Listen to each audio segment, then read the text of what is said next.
Many ancient sites were not discovered by searching for them. They were found by accident.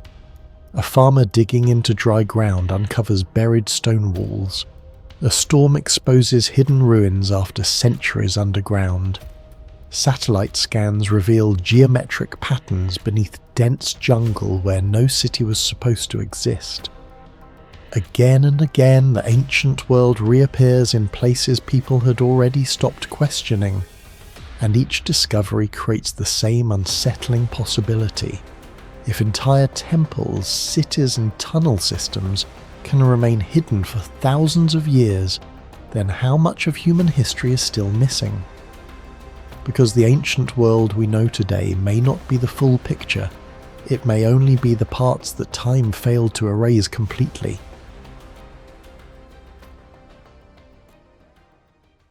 Northwestern Anatolia hides a Neolithic settlement that should not have existed in the way it did.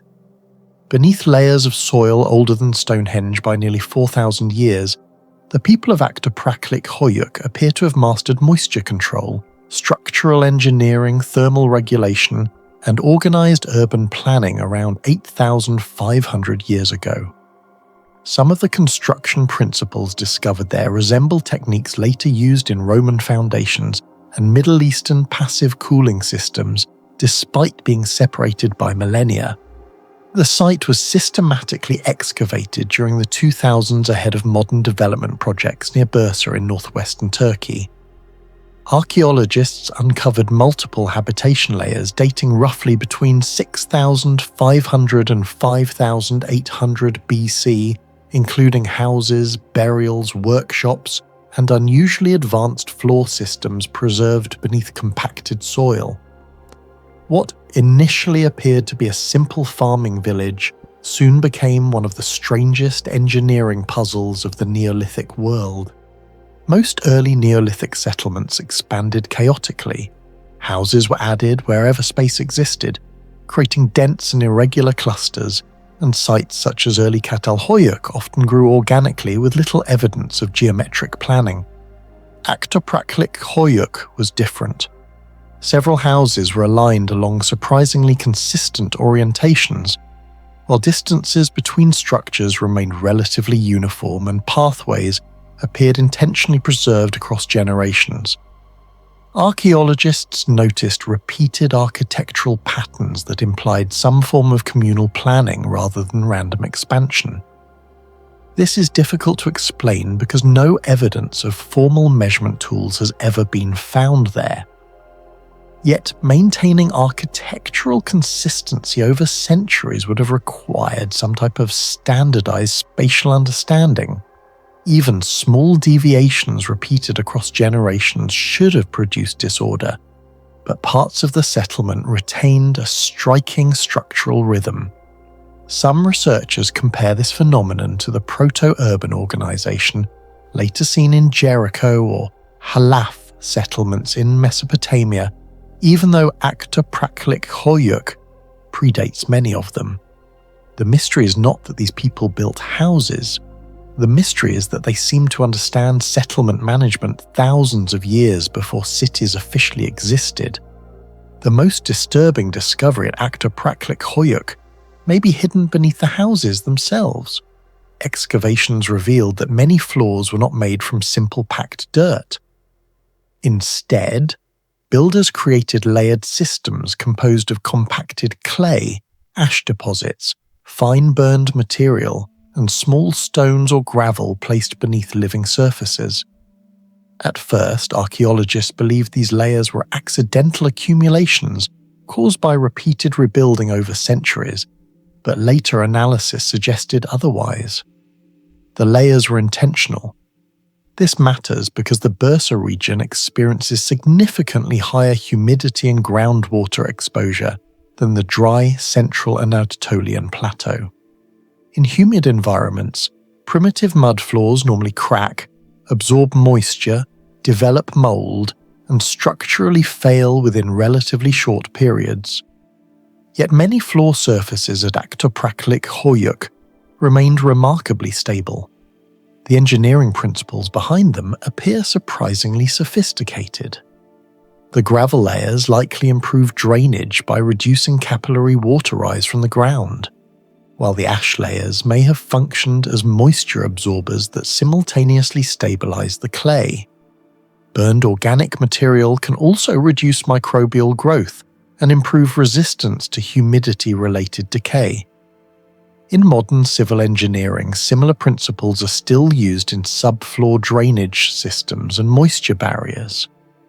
What makes this discovery unsettling is the age of the technology. These houses were built nearly 8,000 years before modern waterproof concrete. Some geoarchaeologists have even compared the layered flooring system to later Roman substructures that used crushed ceramics, volcanic ash, and compacted aggregate to control moisture infiltration. Roman builders achieved this around 2,000 years ago, but the people of Archaeological may have been experimenting with primitive forms of the same environmental engineering 6,000 years earlier. No written language existed there, no engineering manuals existed, and no scientific framework had yet been created. Yet the results suggest long-term empirical knowledge accumulated through generations of experimentation. The larger question becomes impossible to ignore. How many centuries of trial and error would have been necessary for Neolithic builders to discover the exact combination of clay density, ash distribution, and drainage layering needed to stabilize homes in a humid climate? Another anomaly involves the walls themselves. Several structures at Archaeological used unusually thick mud brick or compacted earthen walls, compared to the size of the buildings. Initially, this was interpreted as primitive overbuilding, the assumption that inexperienced builders simply made walls thicker for safety. But thermal studies on ancient earthen architecture suggest another explanation. Thick walls function as thermal mass. During the day, dense earthen materials absorb heat slowly, and at night they release that heat gradually, stabilizing indoor temperature fluctuations. In hot climates, this reduces daytime overheating, while in colder nighttime conditions it preserves warmth.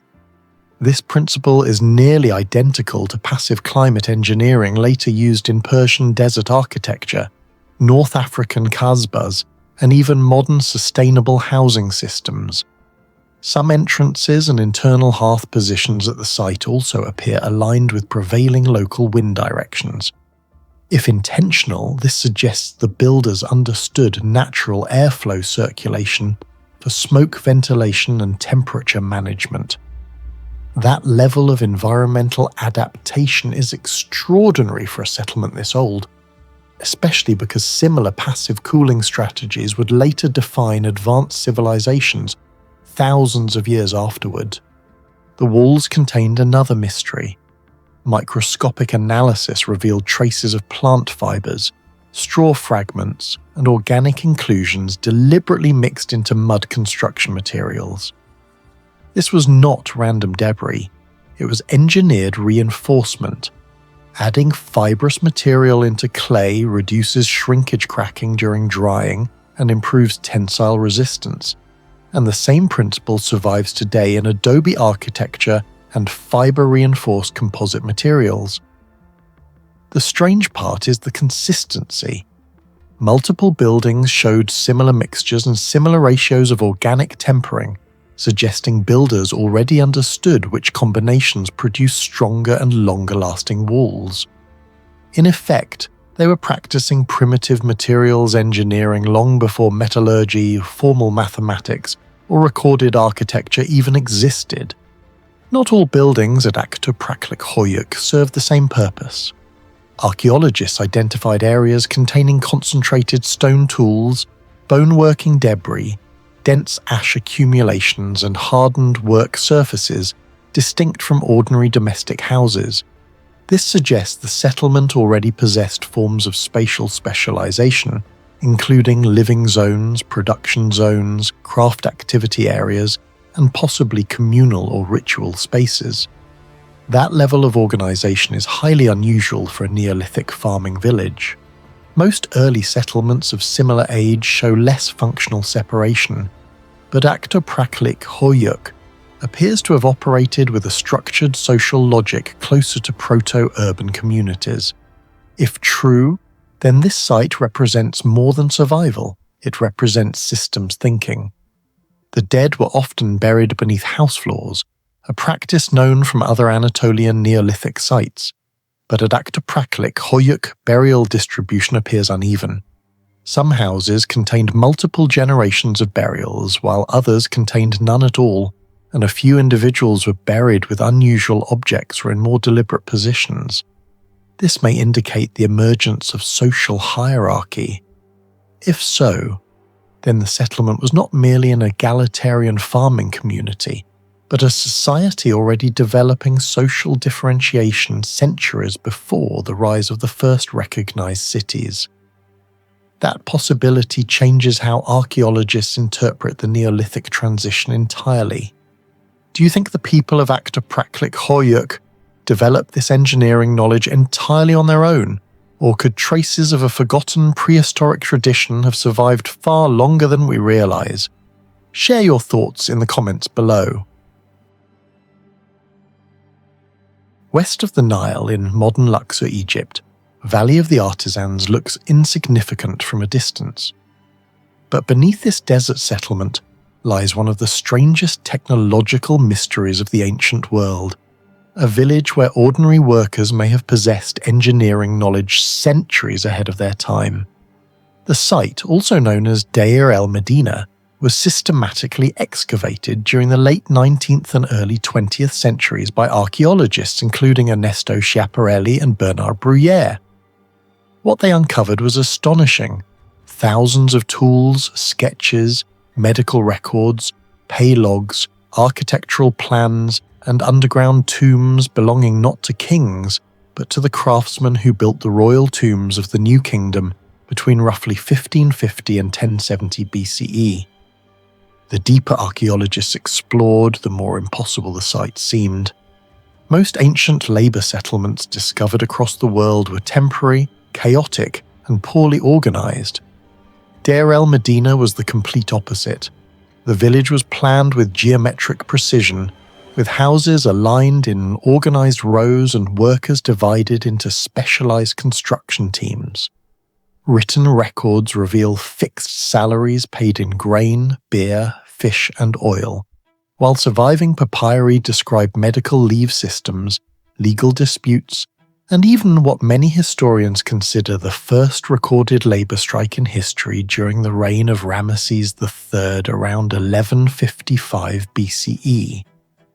Compared to ordinary Bronze Age settlements in Mesopotamia or the Levant, which often lacked centralised planning and permanent infrastructure, Deir el-Medina operated more like a secured industrial complex. This evidence challenged older theories claiming Egypt's monuments were built purely by massive slave populations. Instead, the settlement suggests the existence of a highly trained technical class, operating almost like a state-protected engineering corps. But the true mystery was hidden beneath the desert surface. Inside the tombs of Deir el-Medina, archaeologists discovered pigments that remained vividly blue after more than 3,000 years beneath desert heat, salt exposure, and violent temperature fluctuations. The pigment was known as Egyptian blue, and modern laboratory analysis revealed that it was far more advanced than ordinary paint. Egyptian blue is actually a synthetic crystalline material created by heating silica, copper compounds, calcium, and natron at temperatures between approximately 850 and 1000 degrees Celsius. Maintaining such stable temperatures in the Bronze Age should have been extraordinarily difficult because even slight instability during firing could destroy the crystalline structure responsible for the pigment's colour. What shocked scientists even more came in the 21st century when researchers discovered that Egyptian blue emits strong near-infrared luminescence when exposed to visible light. In other words, the material behaves similarly to advanced optical compounds used in modern imaging technologies. Under infrared cameras, the pigment effectively glows beyond the visible spectrum, allowing damaged artworks to be detected even when the blue color has faded from human sight. Some materials scientists compared this accidental property to modern photoluminescent engineering and infrared nanomaterials. The mystery is not simply that ancient Egyptians created blue pigment. The real mystery is that a civilization over 3 millennia ago unintentionally produced a technologically sophisticated optical material, requiring precise thermal chemistry and microscopic crystalline control. Even today, reproducing authentic Egyptian blue using ancient methods remains extremely difficult. Experimental archaeologists repeatedly struggle to recreate the exact texture, durability, particle structure, and infrared behavior found in original samples from Deir el-Medina. What makes the site even stranger is the consistency of production. The pigment appears across multiple tombs with remarkably stable quality, implying standardized industrial methods rather than isolated experimentation.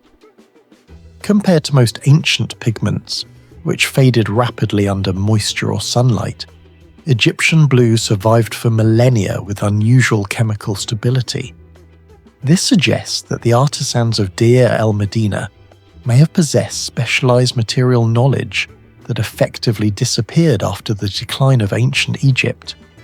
The wall paintings inside many artisan tombs remain astonishingly preserved despite centuries of earthquakes, moisture migration, and extreme desert heat cycles that can exceed 40 degrees Celsius during summer days. Normally, painted plaster expands and contracts over time, producing fractures, surface separation, and pigment loss. Yet many Deir el-Medina murals remain unusually intact compared to wall paintings from other ancient civilizations of similar age. Modern analysis indicates that the craftsmen may have used multi-layer plaster systems with varying densities and mineral compositions. Some researchers compare the structure to primitive composite engineering, where different material layers absorb stress differently to reduce cracking. Microscopic studies found extremely fine gypsum particles combined with carefully controlled organic binders. Certain walls also show evidence of repeated polishing phases before painting even began. The process resembles precision surface preparation later seen in Roman fresco construction centuries afterward, except Deir el-Medina predates many comparable techniques by hundreds of years. In some tombs, pigments penetrated unusually deep into prepared plaster layers, helping the colors survive environmental damage far longer than expected. No surviving written manual fully explains how the artisans achieved this durability, and many modern restoration specialists still debate the exact composition of the original materials. The tombs themselves raise even more questions. These underground chambers were carved directly into limestone hillsides, using tools primarily made from copper and stone, yet many passageways maintained striking geometric consistency over long distances.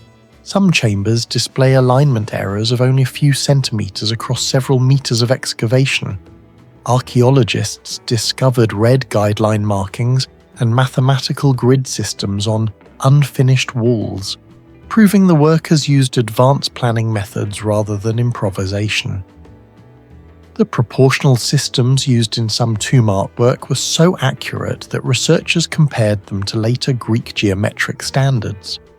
The cutting precision becomes even harder to explain when examining polished stone surfaces inside certain chambers. Copper measures only around 3 on the Mohs hardness scale, while quartz-rich abrasives commonly found in Egyptian sandstone can reach hardness levels near 7. This led researchers to conclude that workers likely used quartz sand as an industrial abrasive during cutting and smoothing operations. However, another mystery emerges from that explanation. The amount of labor required to achieve such uniform finishing entirely through manual abrasion would have been enormous.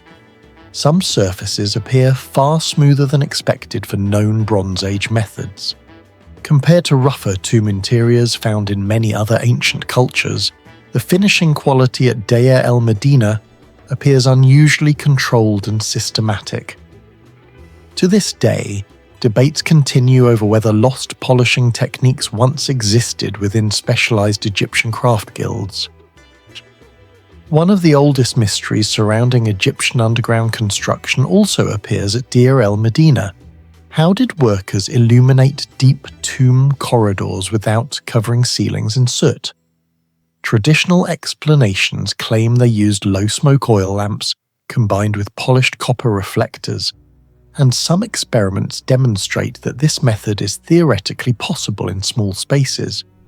However, several chambers extend deep into enclosed rock systems, where ventilation was poor and reflective lighting efficiency would have decreased dramatically. Yet many ceilings contain surprisingly little soot residue. Certain fringe theories propose unknown lighting technologies, though mainstream archaeologists reject such claims because no direct evidence exists. Still, the practical problem remains difficult to fully explain. Artists painted highly detailed scenes deep underground for extended periods, while apparently maintaining visibility and breathable air. Even controlled modern recreations often struggle to replicate the same working conditions efficiently using only traditional oil lamps. Compared to Roman catacombs and other underground ancient sites where soot traces are much more visible, some Egyptian tomb chambers remain unusually clean. Perhaps the strangest aspect of Deir el-Medina is how isolated its knowledge appears to have been. The village operated almost like a secret technological complex where artisans lived separately and royal tomb construction was tightly controlled. Many techniques found here rarely appeared elsewhere in ancient Egyptian settlements, and when royal tomb building declined, much of that knowledge may have disappeared with the workers themselves. Do you think the artisans of Deir el-Medina possessed lost technological knowledge far beyond what historians officially believe today? Share your thoughts and theories in the comments below.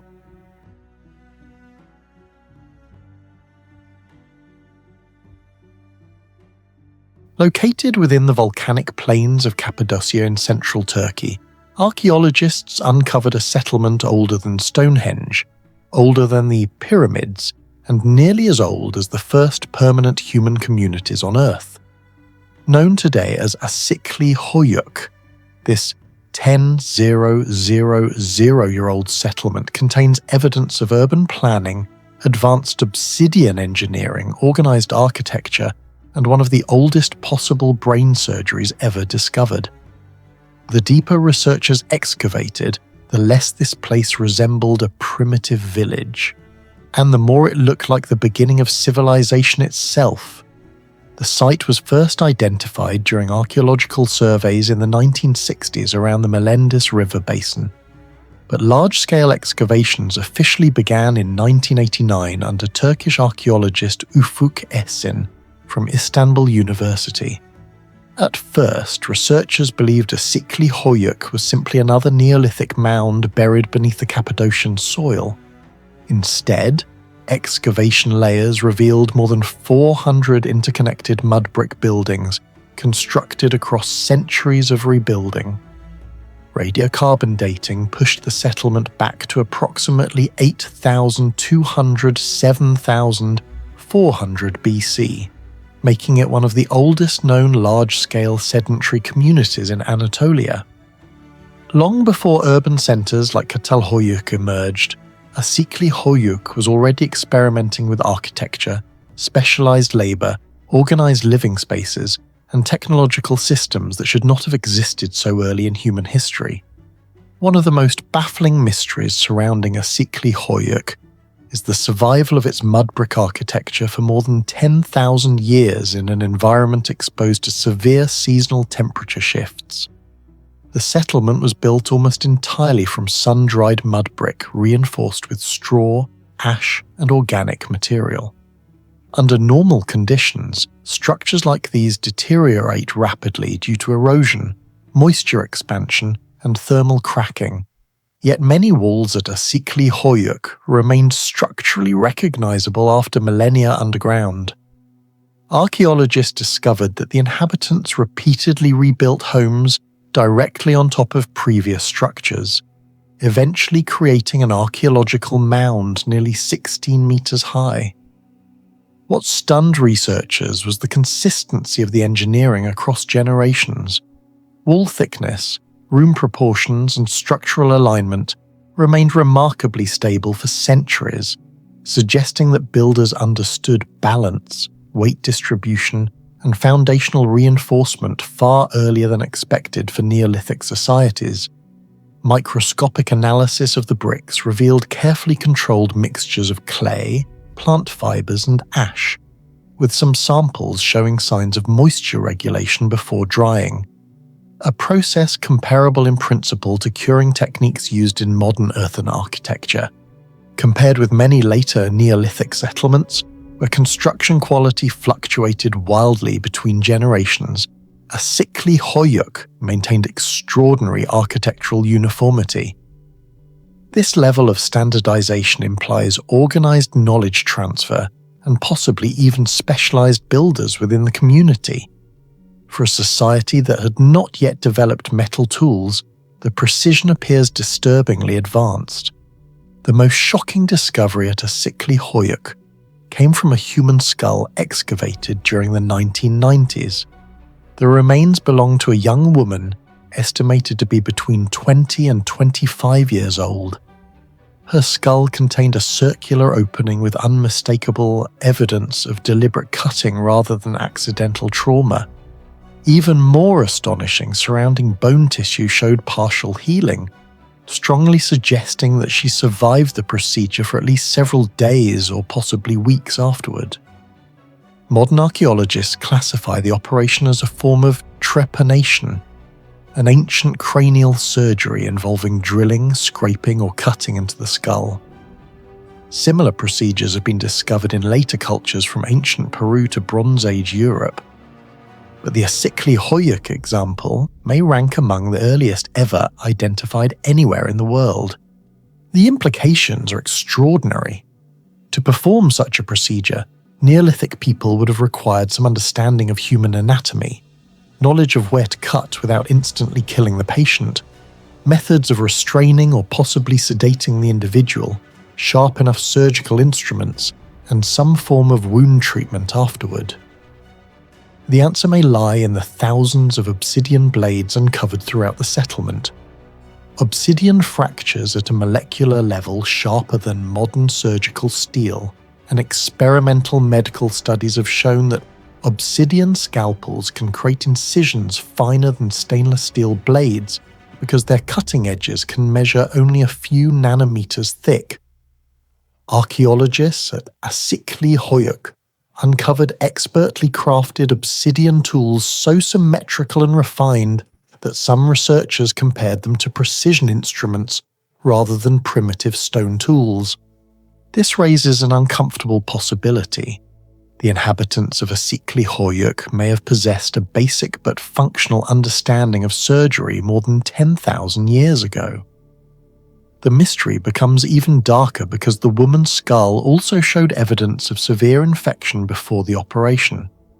Some experts believe the procedure may have been an attempt to relieve pressure, treat trauma, or stop a dangerous illness. If correct, this was not ritual mutilation, it was medicine. Somehow, in an age before writing, metalworking, or formal science, humans attempted brain surgery with volcanic glass tools. Archaeological stood near the rich obsidian deposits of Cappadocia, one of the largest volcanic glass sources in the ancient world. But archaeologists quickly realized the settlement was not merely using obsidian, it was processing and distributing it on an almost industrial scale. Excavations uncovered enormous quantities of blades, spearheads, cutting tools, unfinished fragments, and workshop debris spread throughout the settlement. Chemical sourcing studies later confirmed that obsidian originating near Asikli Hoyuk travelled hundreds of kilometres across Anatolia and into regions of the Levant, revealing organised trade networks far earlier than historians once believed possible. Some blades were manufactured using advanced pressure flaking techniques requiring extraordinary control, since even the slightest mistake would shatter the material instantly. Experimental archaeologists attempting to recreate these tools often require years of training before producing comparable results. Yet craftsmen at Asikli Hoyuk appear to have mastered the technique routinely. The settlement may have functioned as one of humanity's earliest specialized manufacturing centers, operating thousands of years before the rise of cities, kingdoms, or written economies. Unlike the chaotic layout seen in many prehistoric villages, Asikli Hoyuk followed a surprisingly organized architectural system. Homes were constructed directly against one another, in tightly packed rectangular clusters, with almost no streets separating them. Researchers believe residents moved primarily across rooftops and entered buildings through openings in the ceilings using ladders. The design strongly resembles the later settlement of Catalhoyuk, though Asikli Hoyuk predates it by nearly 1,000 years. Archaeologists suspect this unusual layout served several purposes simultaneously, including thermal insulation during harsh Anatolian winters, reinforcement against structural collapse, defense against external threats, and stronger social cohesion among interconnected family groups. The architecture also minimized exposed outer walls, conserving heat in a manner surprisingly similar to modern energy-efficient housing systems. What remains difficult to explain is how such sophisticated planning emerged so early in human history. There's little evidence of centralized rulers, kings, or monumental political authority at the site, yet the settlement maintained remarkably consistent urban organization across centuries. Asikli Hoyuk functioned less like an accidental village and more like a carefully coordinated system. Another unresolved mystery involves indoor air management. Most homes at Asikli Hoyuk contained hearths and evidence of continuous fire use, yet many rooms displayed unexpectedly low soot accumulation compared to what researchers anticipated. In enclosed mud brick buildings without modern chimneys, smoke inhalation should have been severe. Instead, archaeologists suspect the inhabitants developed primitive ventilation systems using roof openings, controlled airflow channels, or carefully positioned hearths that generated convection currents capable of moving smoke outside.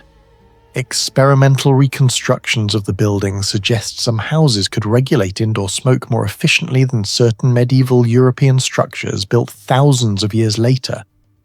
If these theories are correct, Asikli Hoyuk demonstrates an extremely early understanding of passive ventilation engineering long before formal architectural science existed. Do you think places like Asikli Hoyuk prove that ancient civilization developed far faster than modern history tells us? Share your thoughts and theories in the comments below.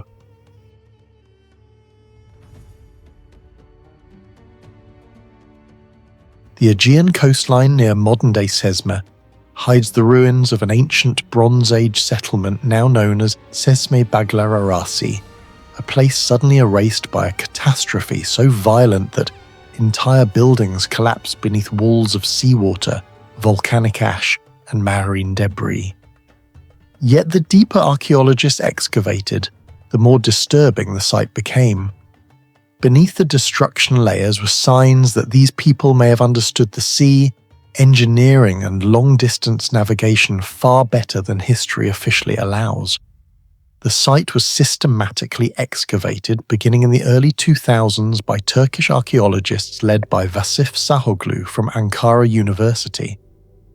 What initially appeared to be a normal Bronze Age coastal settlement quickly turned into one of the strongest tsunami destruction sites ever identified in the Eastern Mediterranean. Thick marine sediment layers, crushed seashells, volcanic material, and collapsed architecture revealed evidence of repeated massive sea surges, likely connected to the eruption of Thera, modern Santorini, around the 17th or 16th century BC. But the greatest mystery was not the tsunami itself. It was how advanced this settlement appeared before it was destroyed. The eruption of Thera is considered one of the largest volcanic disasters in human history. Some volcanologists estimate the explosion released energy equivalent to several hundred atomic bombs. The eruption column may have reached over 30 kilometers into the atmosphere, while parts of the volcanic island collapsed into the sea, generating enormous tsunamis across the Aegean. Sesme Baglararasi sits hundreds of kilometers from Santorini, yet the destruction layer suggests waves powerful enough to rip through stone structures and drag marine material deep inland.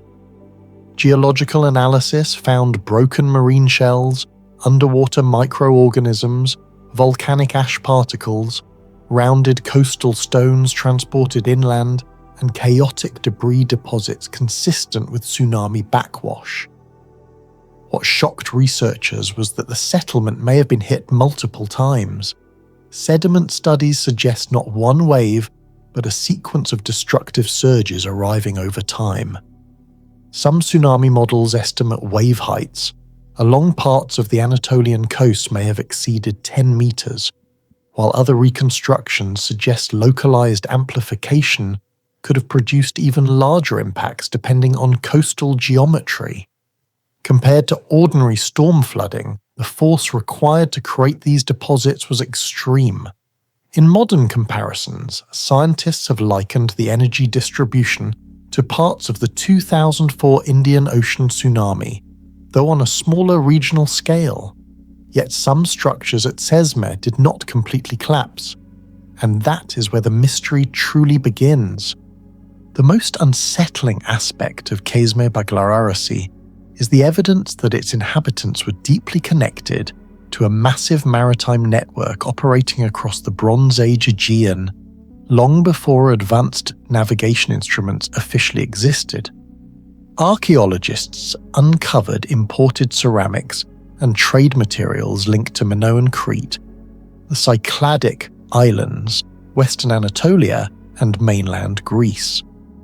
This alone is not unusual for the Late Bronze Age. What is unusual is the scale and consistency of interaction implied by the material record. To maintain these routes, Bronze Age sailors would have needed to repeatedly cross dangerous open waters filled with unpredictable currents, violent storms, sharp island formations, and seasonal wind shifts. The Aegean Sea is notoriously difficult to navigate even with modern equipment.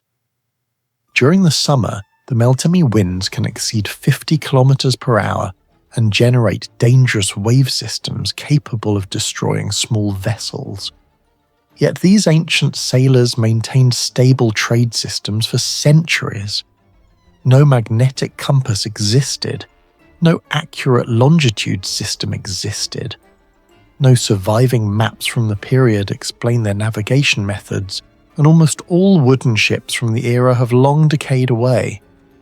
Some researchers believe Bronze Age navigators may have relied on highly sophisticated environmental observation systems involving stellar positioning, seasonal wind cycles, bird migration behavior, cloud formations, current patterns, and wave reflection analysis near islands.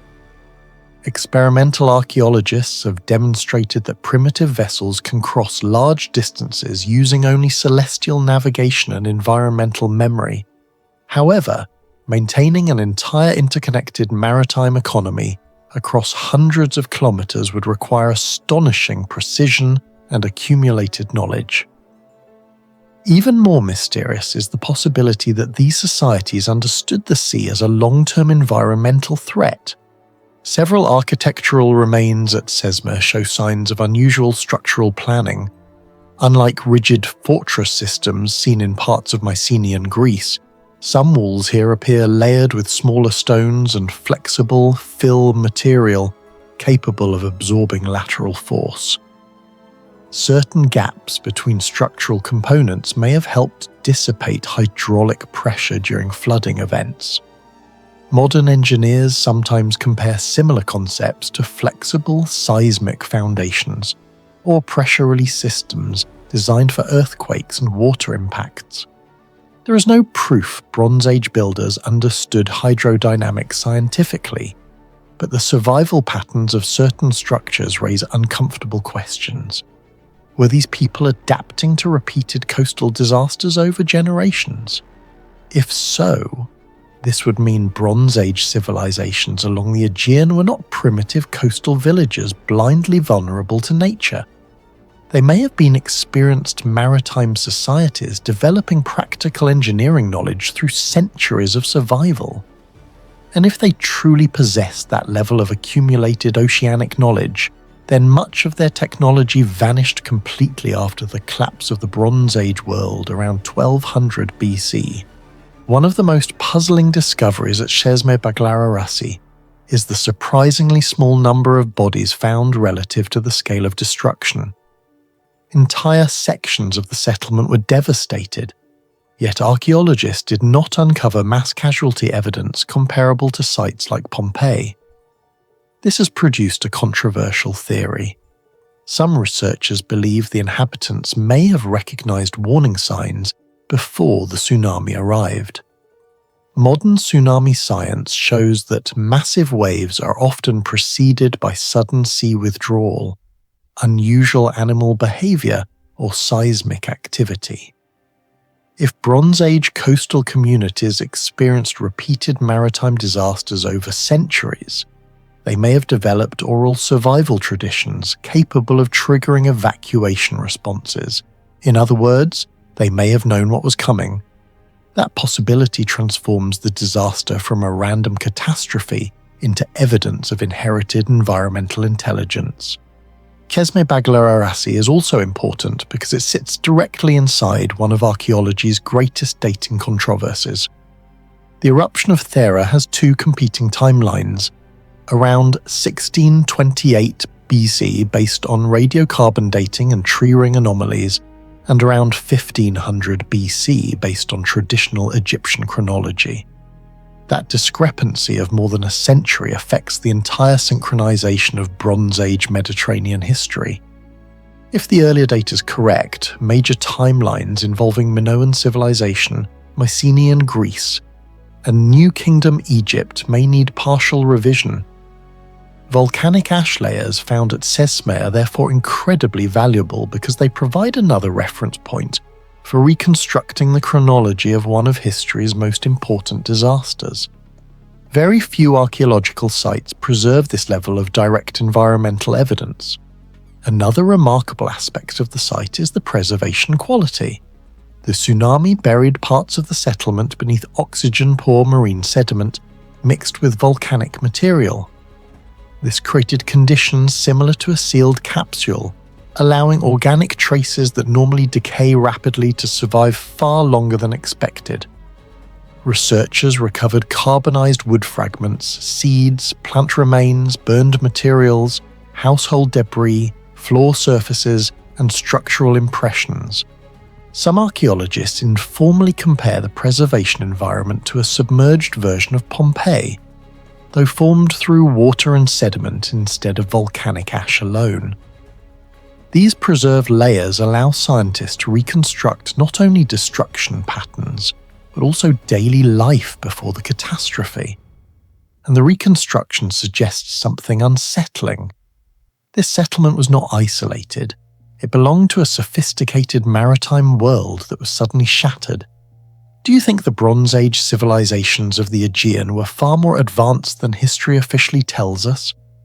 And could entire systems of ancient maritime knowledge have been lost forever after the collapse of that world? Share your thoughts in the comments below.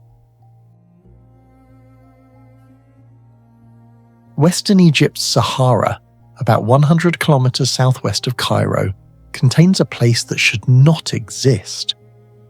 Fayum Oasis supported massive cities, advanced agriculture, artificial waterways, and some of the strangest technological achievements of the ancient world for thousands of years. The first major excavations began in the late 19th century when British archaeologist Flinders Petrie uncovered entire Greco-Roman settlements buried beneath desert sand. What he found transformed Fayum from a forgotten oasis into one of the most mysterious engineered landscapes ever discovered in ancient Egypt. Most ancient civilizations settled near rivers. Fayum was different. It appears to have been artificially transformed into a giant hydraulic system connected to the Nile through the Bar Youssef Canal during Egypt's Middle Kingdom, particularly under Pharaoh Amenemhat III around 1850 BCE. Ancient writers like Herodotus described Lake Meris, the enormous lake connected to Fayum, as one of the greatest engineering projects on Earth. Modern geological studies suggest the Egyptians did not simply use a natural lake, they may have reshaped the entire basin itself. The system functioned with astonishing sophistication. During Nile floods, excess water was diverted into the lake to prevent catastrophic overflow downstream. During droughts, the stored water was redirected back into agricultural zones. In modern engineering terms, this works similarly to a flood buffer reservoir system. What confuses engineers today is the precision required to make this possible.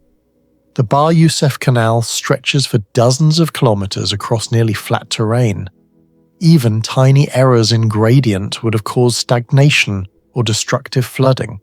Yet satellite elevation studies show several canal sections maintain an extremely stable slope despite being constructed nearly 4,000 years ago.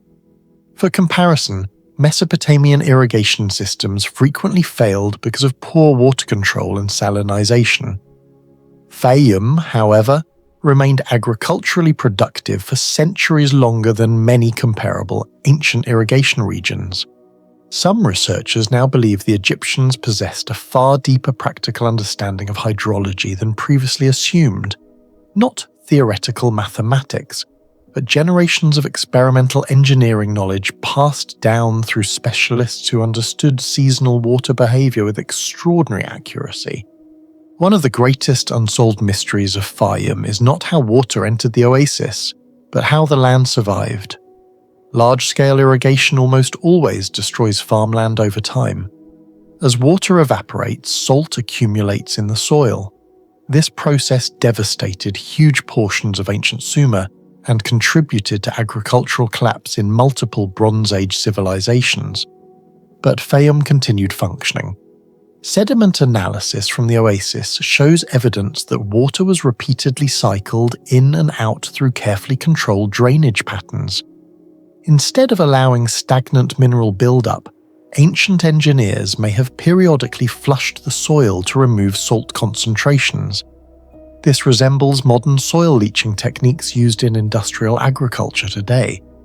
The implications are extraordinary. It suggests Egyptian engineers may have discovered through observation alone a primitive but highly effective form of environmental management thousands of years before modern chemistry understood salinity scientifically. Even more mysterious is the scale. Some estimates suggest ancient Fayum supported tens of thousands of hectares of farmland.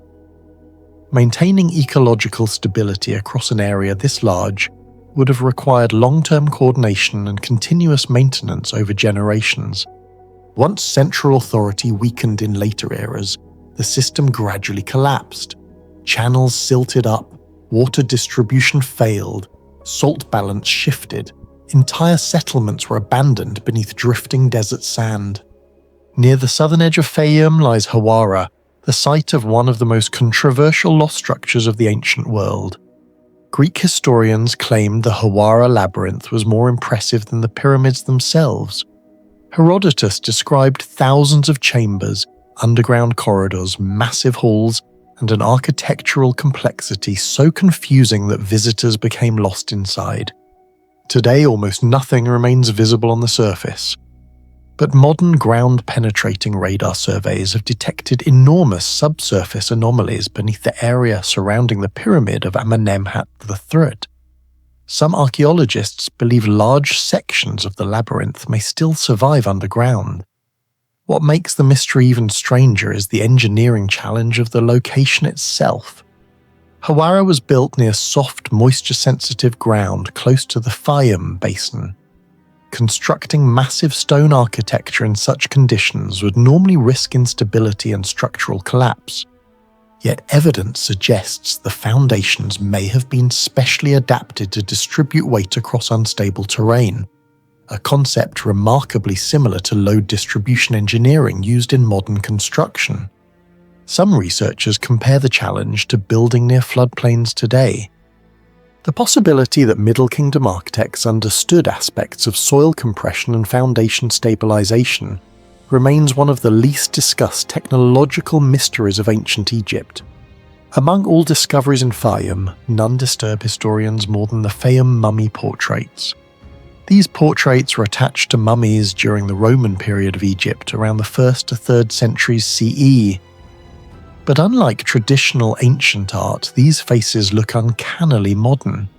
Their eyes contain realistic reflections.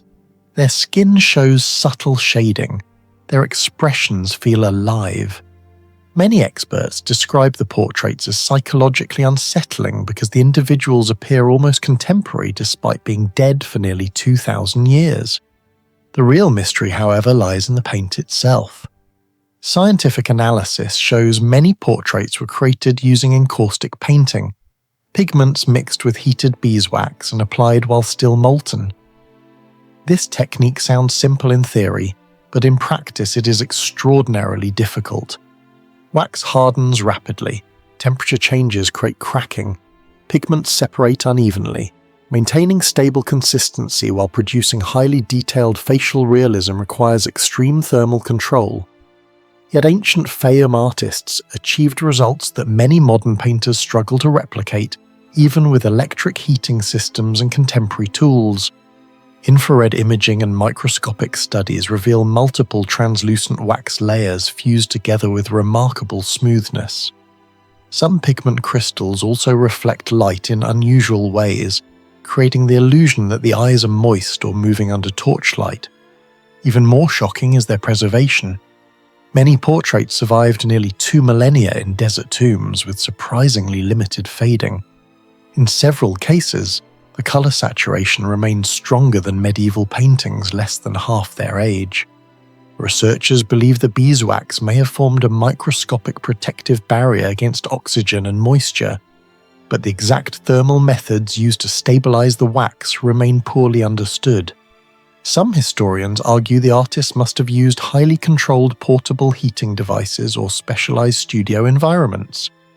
Others suspect lost preparation techniques involving mineral additives or resin mixtures that are no longer fully reproducible. The portraits force an uncomfortable question. How did artists working in Roman Egypt achieve material precision so advanced that many aspects still challenge modern restoration science? Excavations at Karanis and Soknopayu Nessos uncovered another technological anomaly: ancient climate engineering.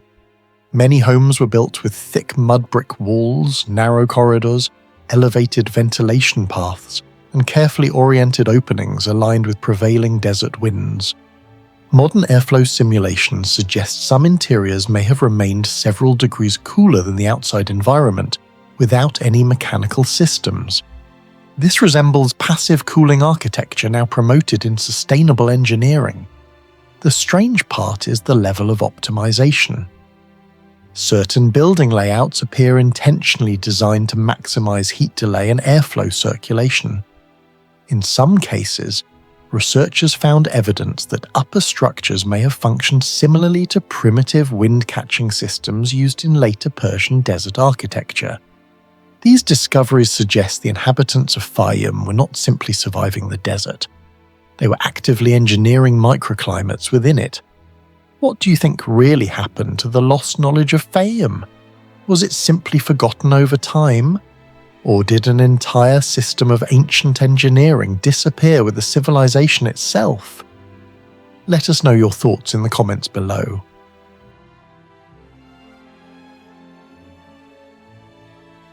The ruins of Thulamela sat untouched for centuries among the granite hills of northeastern South Africa's Kruger National Park.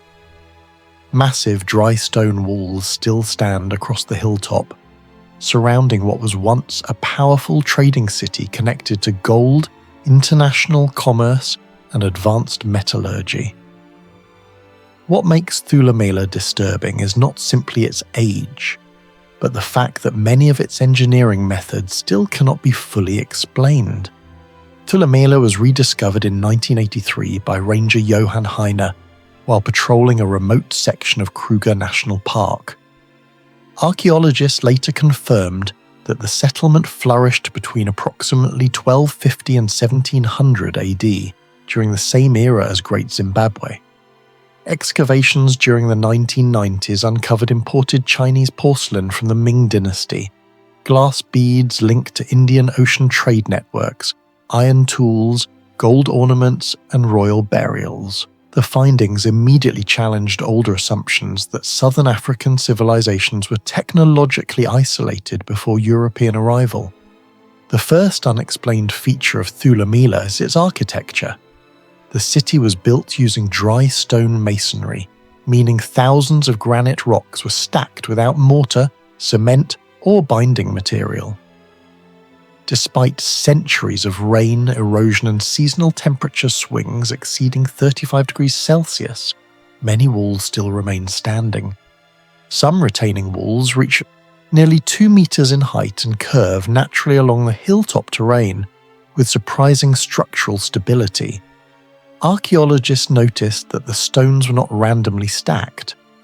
Many appear deliberately selected and shaped to interlock under pressure, distributing weight in ways similar to seismic-resistant masonry techniques found in Peru or at Mycenaean sites in Greece. What confuses researchers is the precision achieved without iron chisels advanced enough for fine stone shaping. Experimental archaeology suggests that constructing walls of this scale would have required coordinated labor forces, careful geometric planning, and deep understanding of load distribution. Certain wall sections even appear slightly inclined inward, a technique used in later fortified architecture to resist collapse. The comparison to Great Zimbabwe is unavoidable. Both sites use nearly identical dry stone engineering principles despite being separated by more than 300 kilometers. This has led some historians to propose the existence of a larger regional knowledge network spreading architectural techniques across southern Africa centuries before colonial contact. One of the most mysterious discoveries at Thulamela involves evidence of gold and iron processing. Excavations uncovered furnace remains, slag deposits, charcoal concentrations, and traces of metalworking activity across the settlement. Yet the surrounding environment creates a major engineering problem. Modern reconstructions show that iron smelting typically requires temperatures above 1,200 degrees Celsius. Gold refining also demands controlled heat and oxygen flow, but Thulamela existed in a relatively dry savanna ecosystem where large-scale fuel production should have been difficult. Maintaining industrial-level temperatures for repeated metalworking operations would have consumed enormous quantities of charcoal. Researchers studying African bloomery furnaces discovered that some pre-colonial smelting systems used natural airflow engineering instead of mechanical bellows. Certain furnace orientations exploited wind direction to intensify combustion temperatures. Some scholars believe Thulamela's metalworkers may have mastered similar aerodynamic systems. If true, it would mean these craftsmen developed efficient thermal engineering techniques largely absent from written history. Chemical analysis of slag fragments also revealed surprisingly consistent mineral composition, suggesting controlled production rather than primitive experimentation. This level of consistency resembles organized metallurgical systems rather than isolated village craftsmanship. Even more puzzling is the scale of the gold economy. Gold objects discovered at Thulamela indicate access to stable mining and refining operations, yet very few nearby extraction sites have been conclusively identified. Some archaeologists suspect hidden mining zones may still exist within the broader Limpopo region. The most shocking mystery at Thulamela emerged from royal burials excavated in 1996. Archaeologists uncovered the remains of a man and woman believed to belong to the ruling elite. Buried beside them were hundreds of gold beads, bracelets, necklaces, and delicately crafted ornaments unlike anything expected from a supposedly isolated medieval settlement. Several gold pieces were astonishingly thin. Some beads were formed from hammered sheets so delicate that modern researchers questioned how such uniformity could be achieved using only basic hand tools. Under magnification, certain surfaces displayed extremely even compression patterns, suggesting highly controlled shaping techniques. Gold is naturally soft, but producing thin ornamental sheets without cracking requires careful temperature management and repeated annealing, a process where metal is heated and cooled to restore flexibility. The mystery is that archaeologists found little direct evidence of advanced jewelers' equipment capable of such precision. This has led to several theories. Some researchers believe artisans used specialized organic tools made from hardwood, bone, or leather that decomposed long ago. Others suspect lost thermal treatment methods allowed repeated reshaping without damaging the metal. There are even debates about whether regional goldsmiths passed knowledge through tightly controlled guild systems, similar to those seen in medieval Asia and the Middle East. The craftsmanship becomes even more extraordinary when compared to contemporary European jewellery from the same period. While medieval European gold work often relied heavily on moulds and casting, many Thulamela artifacts appear manually hammered and polished with remarkable consistency. The precision suggests generations of accumulated metallurgical knowledge rather than occasional decorative work. What disturbs historians most is that this entire technological tradition nearly vanished from recorded history. Unlike Egypt, Rome, or China, southern African metallurgy was poorly documented by outsiders before colonial expansion. Entire engineering systems may have disappeared before they were ever properly studied. Another unresolved mystery is how Thulamela sustained a large population on a rocky hilltop in a region prone to seasonal droughts. Archaeological evidence suggests the settlement supported elite structures, trade activity, metalworking zones, and permanent occupation for centuries. Yet no major river runs directly through the site. Some researchers believe the inhabitants engineered rainwater harvesting systems using natural granite depressions and hidden runoff channels carved into the rock.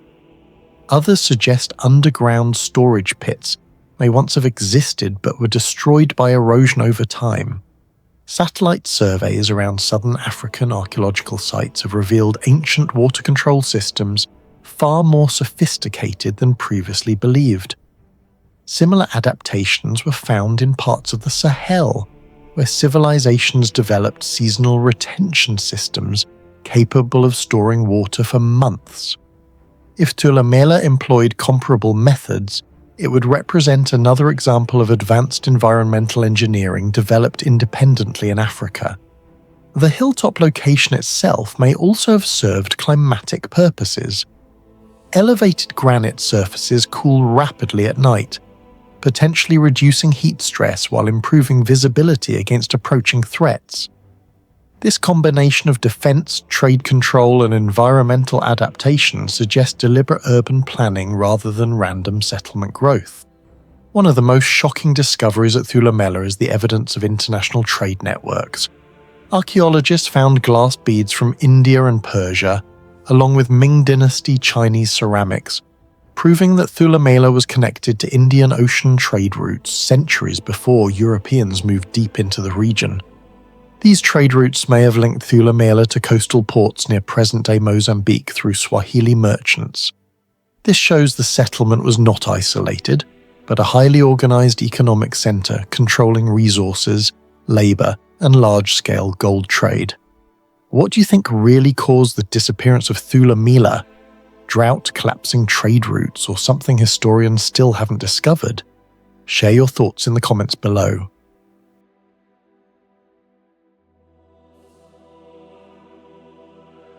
In the Andes Mountains of Peru, nearly 13,000 feet above sea level, an enormous plateau covered with giant human faces, animal figures, and impossible stone formations continues to divide archaeologists, geologists, and ancient history researchers. Marcohasi does not look like a normal archaeological site. It looks like an entire mountain range deliberately transformed into a hidden stone archive by a civilization nobody can identify. Some formations appear only at sunrise, others emerge only under moonlight, and the deeper researchers study the plateau, the harder it becomes to explain where nature ends and intentional design begins. Although local communities had known about Marcohasi for centuries, the site became internationally famous after Peruvian explorer Daniel Russo visited the plateau in 1952. Russo believed the formations were not random geological accidents, but remnants of a prehistoric civilization that existed thousands of years before the Inca. What shocked him most was the scale. The plateau stretches across roughly 4 square kilometers and contains hundreds of granite formations weighing thousands of tons each. Many resemble precise human profiles, giant condors, monkeys, turtles, lions, and strangely elongated faces. Russo argued that many of these images were only visible from exact observation points, almost like engineered optical illusions. Mainstream archaeologists rejected most of his conclusions, but even today Marcohasi remains one of the few places on Earth where geology alone struggles to fully explain the consistency and complexity of the formations.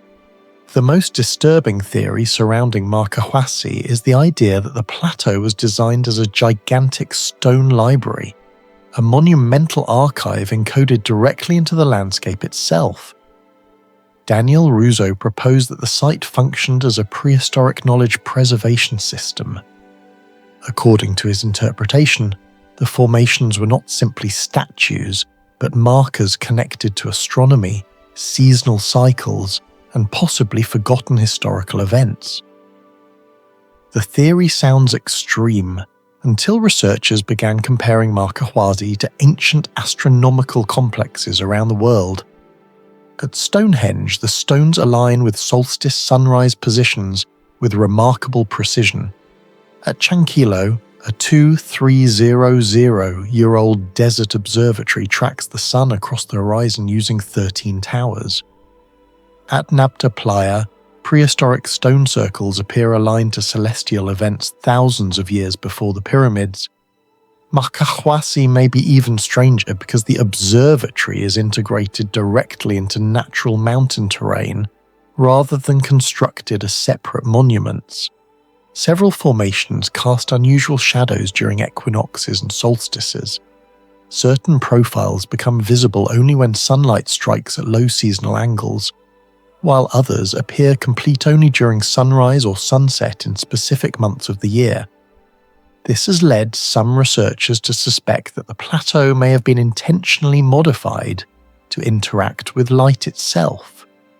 If true, the engineering implications are staggering.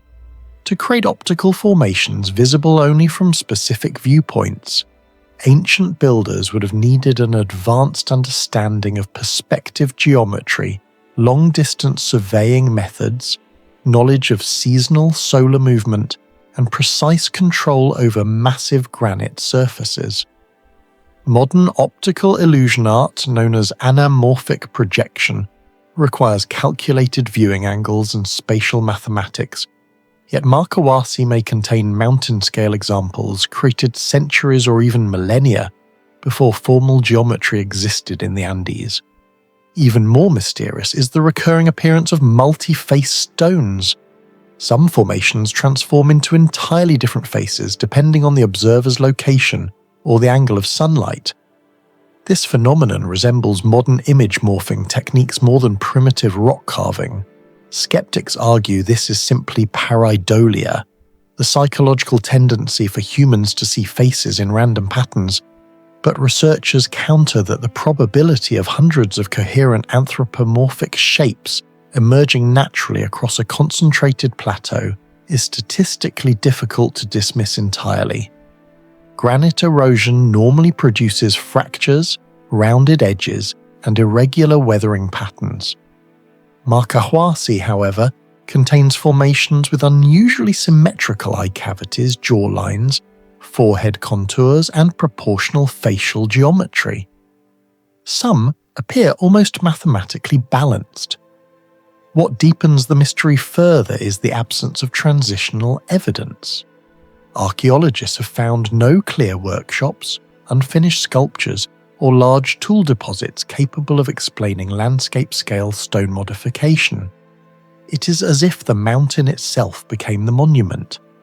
Marcahuasi is composed primarily of granite, one of the hardest stones ancient civilizations ever worked with.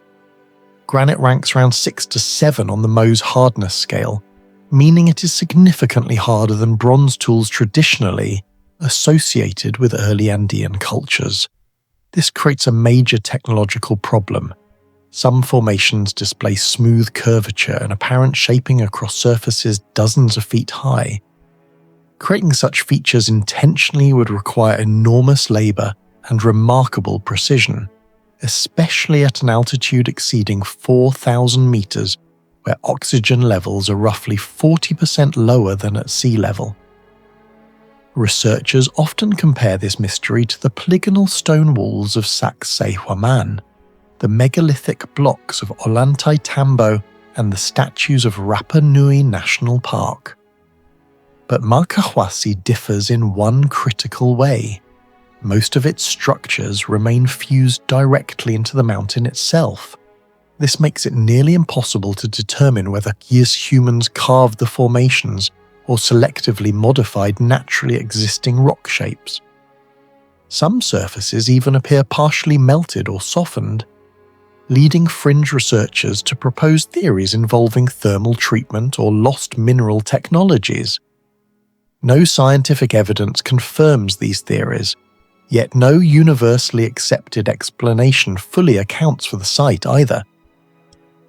One of the strangest phenomena at Marcahuasi occurs after sunset.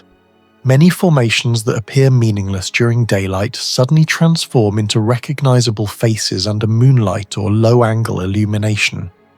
Shadows create detailed facial contours that vanish entirely a few hours later. This has led some researchers to describe Marcahuasi as a form of optical architecture, where light and shadow are essential components of the design itself. Ancient civilizations elsewhere use similar principles. Abu Simbel aligns sunlight to illuminate inner statues only twice each year, while Chichen Itza creates the illusion of a serpent descending the pyramid during equinoxes. But Marcahuasi operates on an entirely different scale. Instead of temples, entire mountainsides participate in the illusion. This suggests either an extraordinary coincidence of geology or a level of prehistoric environmental engineering far beyond conventional assumptions. Perhaps the most unsettling aspect of Marcahuasi is the lack of supporting evidence. Ancient engineering sites usually leave traces such as quarries, tool fragments, transportation systems, settlements, or inscriptions. Marcahuasi leaves almost none. There are no surviving texts explaining its purpose, and no confirmed civilization has been definitively connected to the plateau. Carbon dating remains limited because the mystery centers on exposed stone rather than organic structures. This absence has created one of archaeology's most uncomfortable possibilities. If the site was intentionally modified, the people responsible may belong to a cultural phase almost completely erased from history. Some theories place the origins before the Inca, while others speculate connections to extremely ancient Andean cultures that existed long before recorded Peruvian civilizations emerged. Without direct evidence, mainstream archaeology remains cautious, but that caution has not solved the mystery. Do you think Markawasi is simply a natural geological illusion, or evidence of a forgotten civilization capable of engineering an entire mountain? Share your thoughts in the comments below. In Egypt's western desert, nearly 200 kilometers west of the Nile, Bagawat necropolis rises from the sand like a city that should not still exist. More than 260 mud brick tombs and domed chapels have survived here for over 1,500 years under one of the harshest climates on Earth. No massive stone blocks, no marble, no concrete, just mud, straw, and ancient engineering that modern researchers still struggle to fully explain. European explorers documented Bagawat in the 19th century, but systematic archaeological studies accelerated during the early 1900s under Egyptian and French teams working across the Karga oasis. What shocked researchers was not treasure, but preservation. Entire domes, painted chapels, ventilation systems, and structural layouts remained standing despite centuries of desert heat, sandstorms, and thermal stress. Bagawat dates mainly between the 3rd and 7th centuries AD during the Roman and Byzantine periods of Egypt. The necropolis became one of the earliest Christian burial centers in North Africa, yet its greatest mystery is engineering rather than religion. At first glance, the structures appear simple. Most tombs are made from sun-dried mud bricks mixed with straw and desert clay. In modern construction, materials like these degrade rapidly. Even modern adobe structures often require constant maintenance within decades. Yet many Bagawat domes remain standing after 15 centuries. The environment should have destroyed them long ago. Summer temperatures in the Karga oasis frequently exceed 40 degrees Celsius, while desert nights can become dramatically cooler. This continuous thermal expansion and contraction normally fractures porous materials over time, while wind-driven sand slowly erodes exposed surfaces like industrial sandpaper. Compared to many Roman-era stone structures near the Mediterranean coast that suffered severe collapse from moisture and salt crystallization, some Bagawat tombs preserve their original geometry astonishingly well. Researchers studying earthen architecture observed that several vaults at Bagawat still maintain stable load distribution despite obvious material aging. This raises a disturbing possibility. Ancient builders may have understood structural behavior far better than historians once believed. The most controversial mystery at Bagawat is its domed roofing system. Modern arches and domes usually require extensive wooden centering or temporary support frameworks during construction. Without support, gravity causes the structure to collapse before the upper layers are completed. This is why large vaulted architecture historically demanded enormous quantities of timber in advance planning. But Bagawat exists in the middle of a desert where timber was extremely limited, making conventional construction methods highly impractical. Many researchers believe the builders used a form of inclined brick vaulting, a technique where bricks are laid diagonally so each course partially supports the next as construction rises upward. Instead of depending entirely on temporary wooden frames, the dome gradually locks itself together during the building process. The problem is that this method requires extraordinary precision. If the angle changes slightly, force distribution shifts unevenly and the entire dome can fail. Modern engineers analyzing similar Nubian and Egyptian vault systems discovered that even tiny geometric inconsistencies dramatically increase collapse risk. Yet several Bagawat domes maintain remarkably smooth and uniform curvature. Some archaeological surveys documented alignment deviations measuring only a few millimeters across long brick rows. Achieving that level of consistency with primitive tools, handmade mud bricks, and no modern measurement systems is astonishing. Even stranger, many domes appear optimized for weight distribution. Lower sections use thicker walls, while upper sections gradually reduce mass, decreasing downward stress and stabilizing the structure naturally. This mirrors principles later formalized in structural engineering mathematics centuries afterward. Some engineers compare the Bhagawat domes to the self-supporting Nubian vault systems, rediscovered during the 20th century by Egyptian architect Hassan Fathi. But even Fathi acknowledged that such systems demanded highly specialized craftsmen and deep understanding of load mechanics.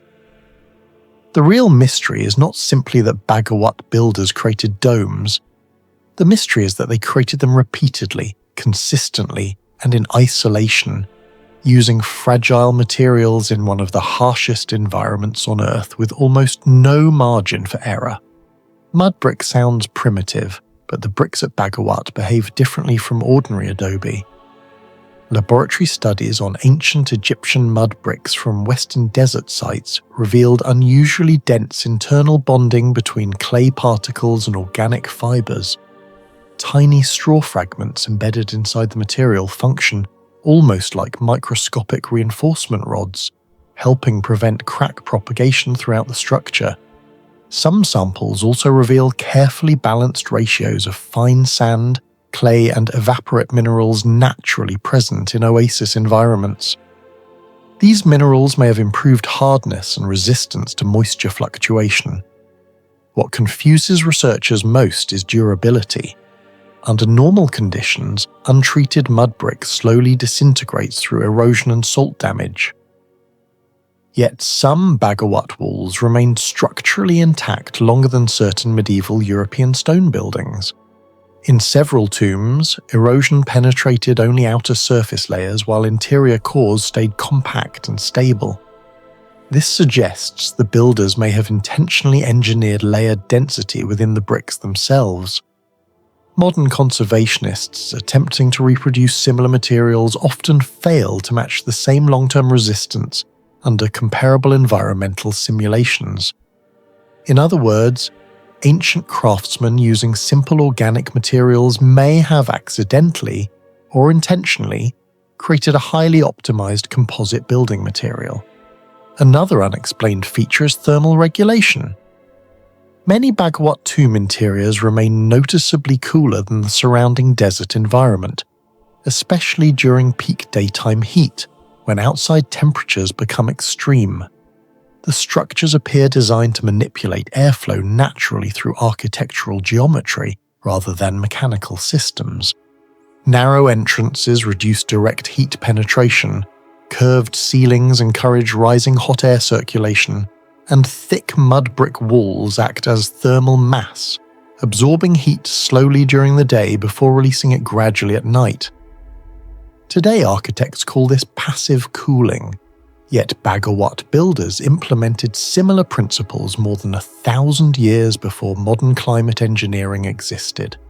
Some researchers compare these airflow behaviors to Persian Badgir wind catchers or ancient Yakhchal cooling systems.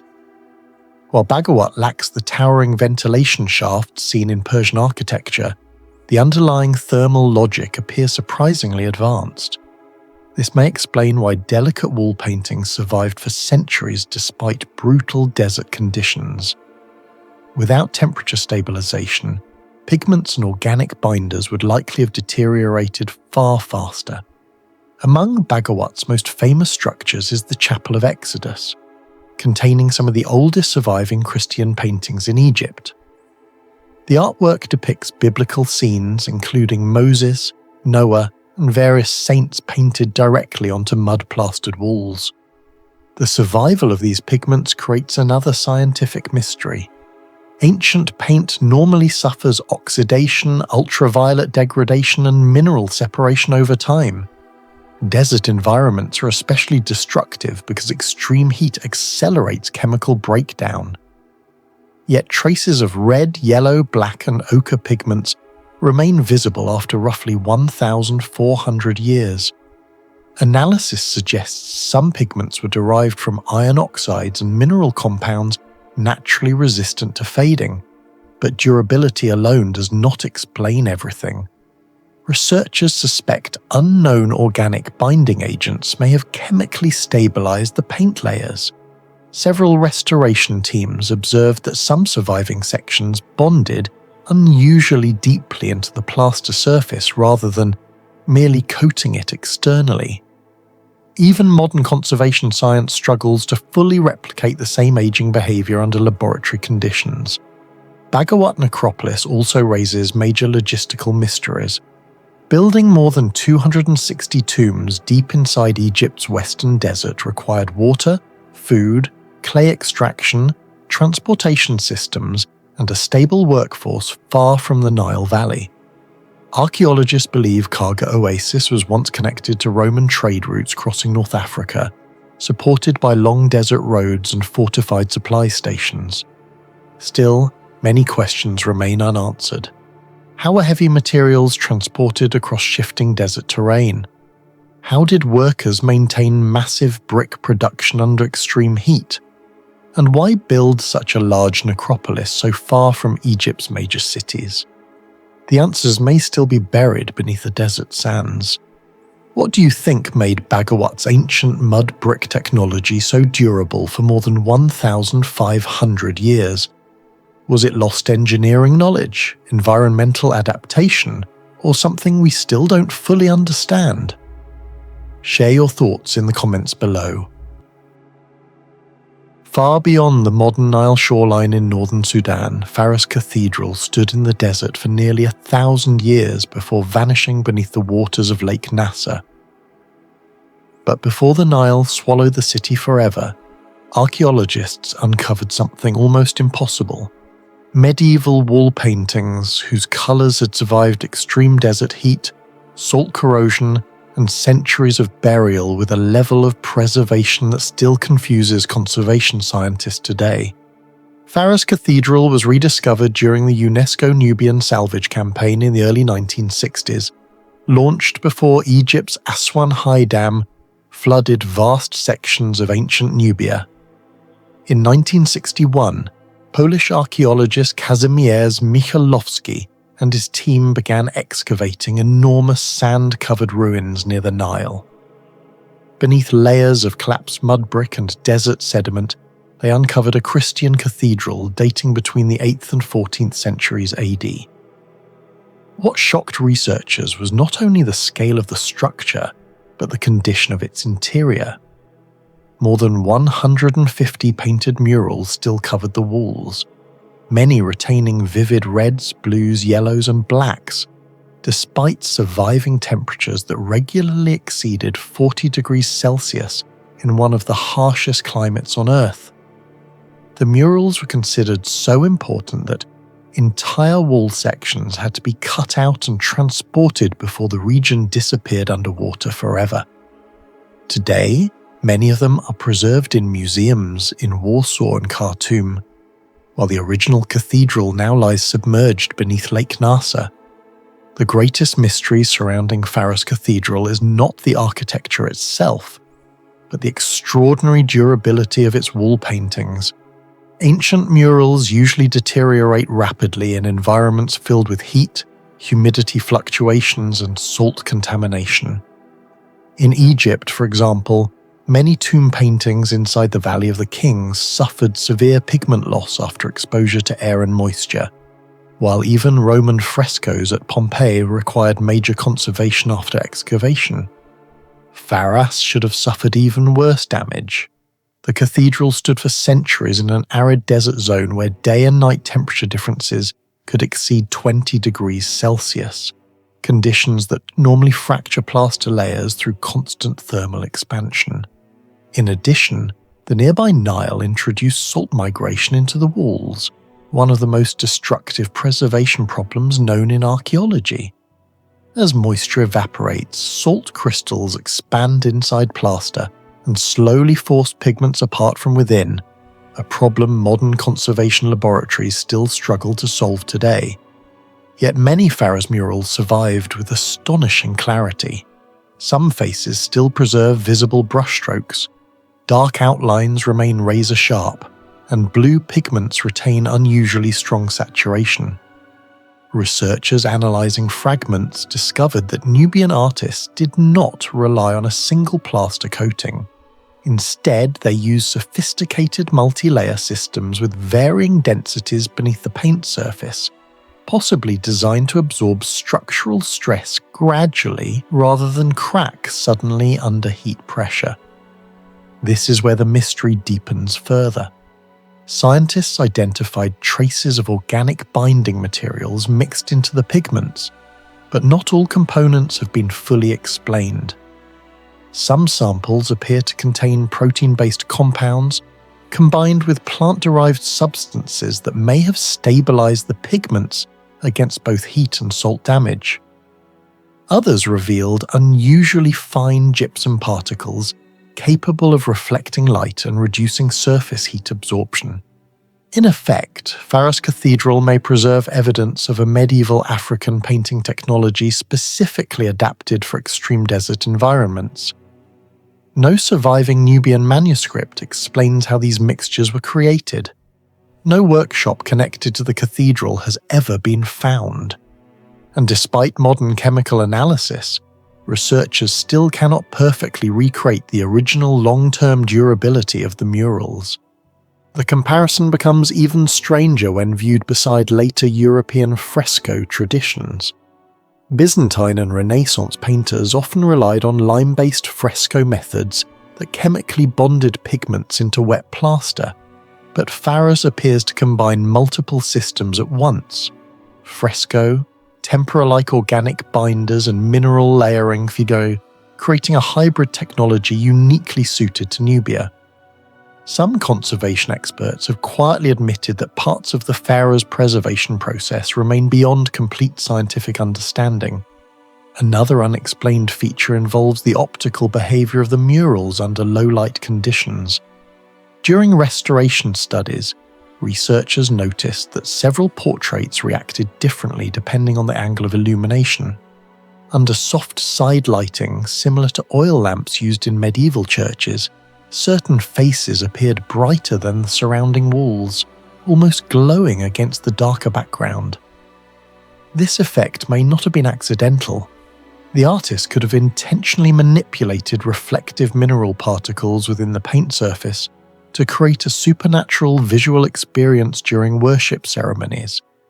Extremely fine gypsum or quartz inclusions may have scattered warm firelight across facial surfaces while absorbing shadows elsewhere.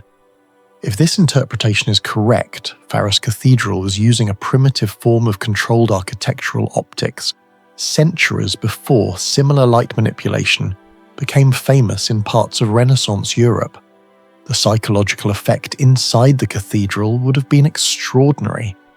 Worshippers entering a dark interior illuminated only by flickering oil lamps may have seen saints and bishops emerging from darkness with unnatural brightness, transforming painted figures into what must have felt like living apparitions. The structure itself also presents engineering questions.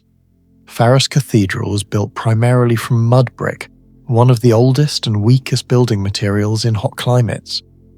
Mud brick structures are highly vulnerable to erosion, thermal cracking, and water infiltration, yet large sections of Pharos survived for centuries despite repeated environmental stress. Analysis of surviving bricks revealed unusually sophisticated composition ratios involving clay, sand, and organic fibers. Some researchers believe Nubian builders effectively created an early composite material capable of distributing thermal stress across the structure instead of allowing cracks to spread directly through the walls. The cathedral's foundations were equally impressive.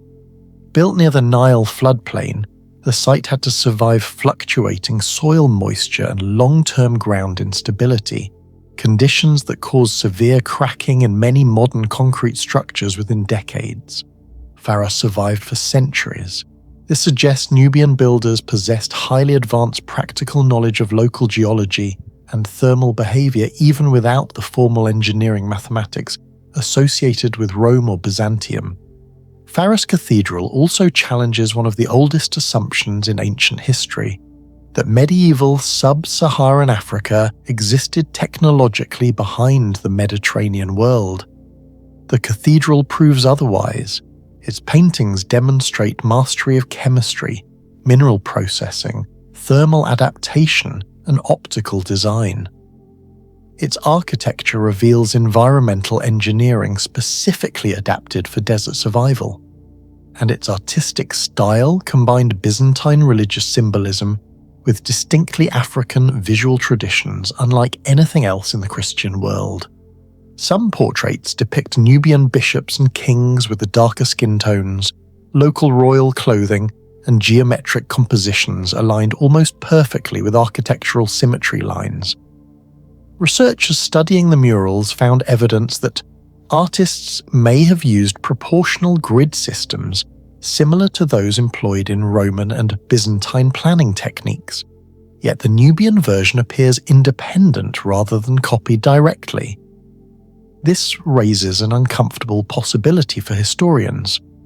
Christian Nubia may have developed its own regional scientific and artistic traditions far more advanced than previously believed, traditions later erased through isolation, political collapse, and eventually the flooding of Nubia itself. What do you think was truly lost beneath Lake Nasser? Forgotten art, advanced engineering knowledge, or an entire chapter of history we were never supposed to see? Share your thoughts in the comments below.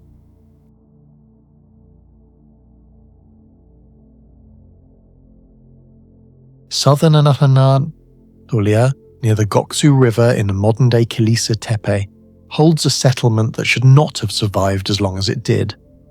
Built largely from mud brick, exposed to earthquakes, seasonal flooding, and the collapse of entire Bronze Age kingdoms, Kilise Tepe endured for nearly 2,000 years.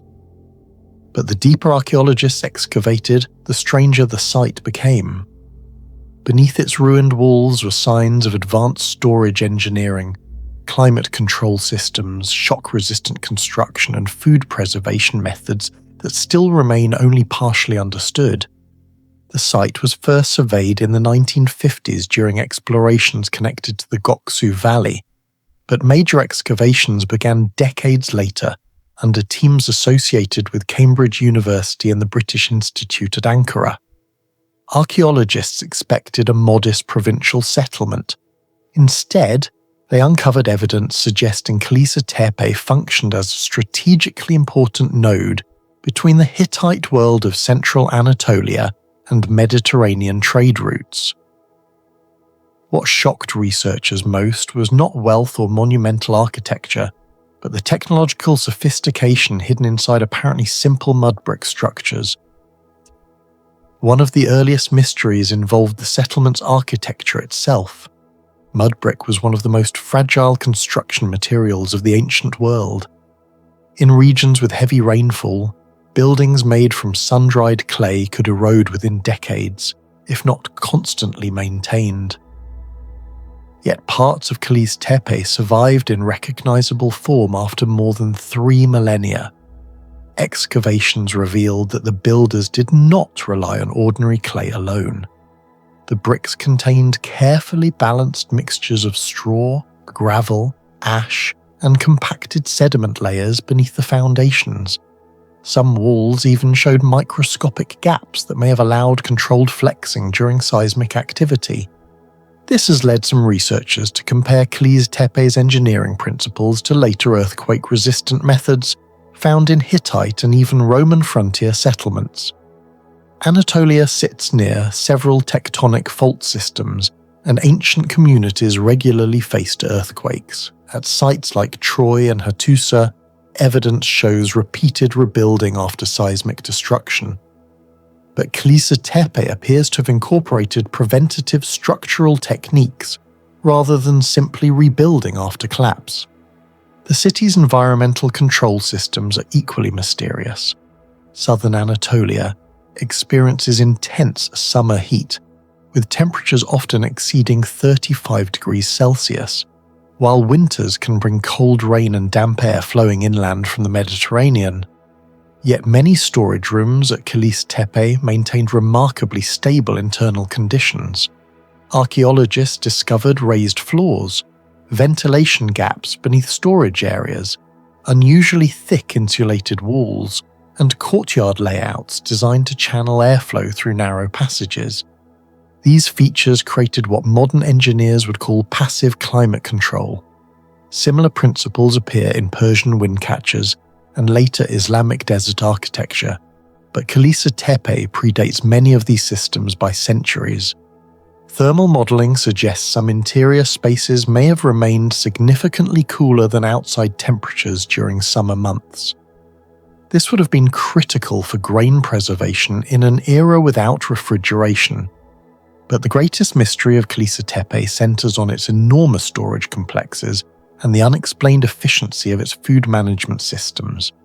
Excavators uncovered massive silo areas capable of storing huge quantities of grain, likely barley and wheat. Some estimates suggest the site may have held enough reserves to support not only its own population, but travellers, caravans, or regional redistribution networks. In Bronze Age societies, food storage was power.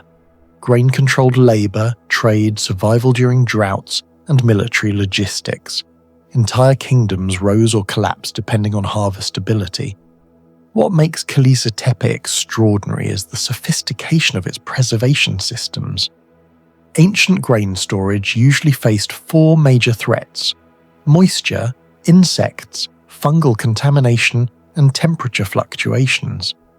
Even small increases in humidity could destroy reserves within months. Yet archaeologists found evidence that many Kilise Tepe storage chambers remained unusually dry and stable. Some silo interiors contained hardened clay linings that appeared intentionally heat-treated. Researchers believe controlled firing may have partially vitrified the inner surfaces, creating a barrier against moisture and microorganisms. In modern terms, the effect resembles ceramic sealing technology. Similar methods were not commonly associated with rural Anatolian settlements of this period. The floors beneath certain storage rooms also contained layered gravel and compacted earth, designed to improve drainage and prevent rising groundwater from reaching the grain above. Some chambers appear to have used airflow channels that allowed warm air to escape while cooler air circulated below the stored crops. This passive ventilation system reduced condensation, one of the most dangerous threats to long-term food storage. The sophistication becomes even more disturbing when compared with other Bronze Age civilizations. In many parts of the Eastern Mediterranean during the late Bronze Age collapse around 1200 BCE, centralized food systems failed catastrophically. Major powers, including the Hittites and Mycenaeans, experienced famine, warfare, and economic breakdown. Trade routes disintegrated, entire cities burned. Yet Kilise Tepe appears to have continued operating through at least part of this collapse period. That raises a dangerous question for archaeologists.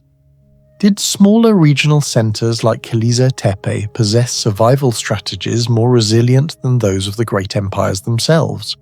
Some researchers suspect decentralized storage systems may have allowed communities like Kilise Tepe to endure while larger palace economies failed. Unlike heavily centralized capitals, Kilise Tepe may have functioned as a flexible redistribution hub capable of adapting to trade disruptions and climate instability. There is also evidence that the settlement maintained unusually organized administrative systems. Excavations uncovered seal impressions used for tracking goods and controlling storage access. These seals indicate bureaucratic oversight far beyond what archaeologists expected from a settlement of this scale. Some symbols resemble Hittite administrative traditions, while others do not match known systems at all. This has fueled speculation that Kilise Tepe may have been a hybrid cultural zone where multiple traditions merged together.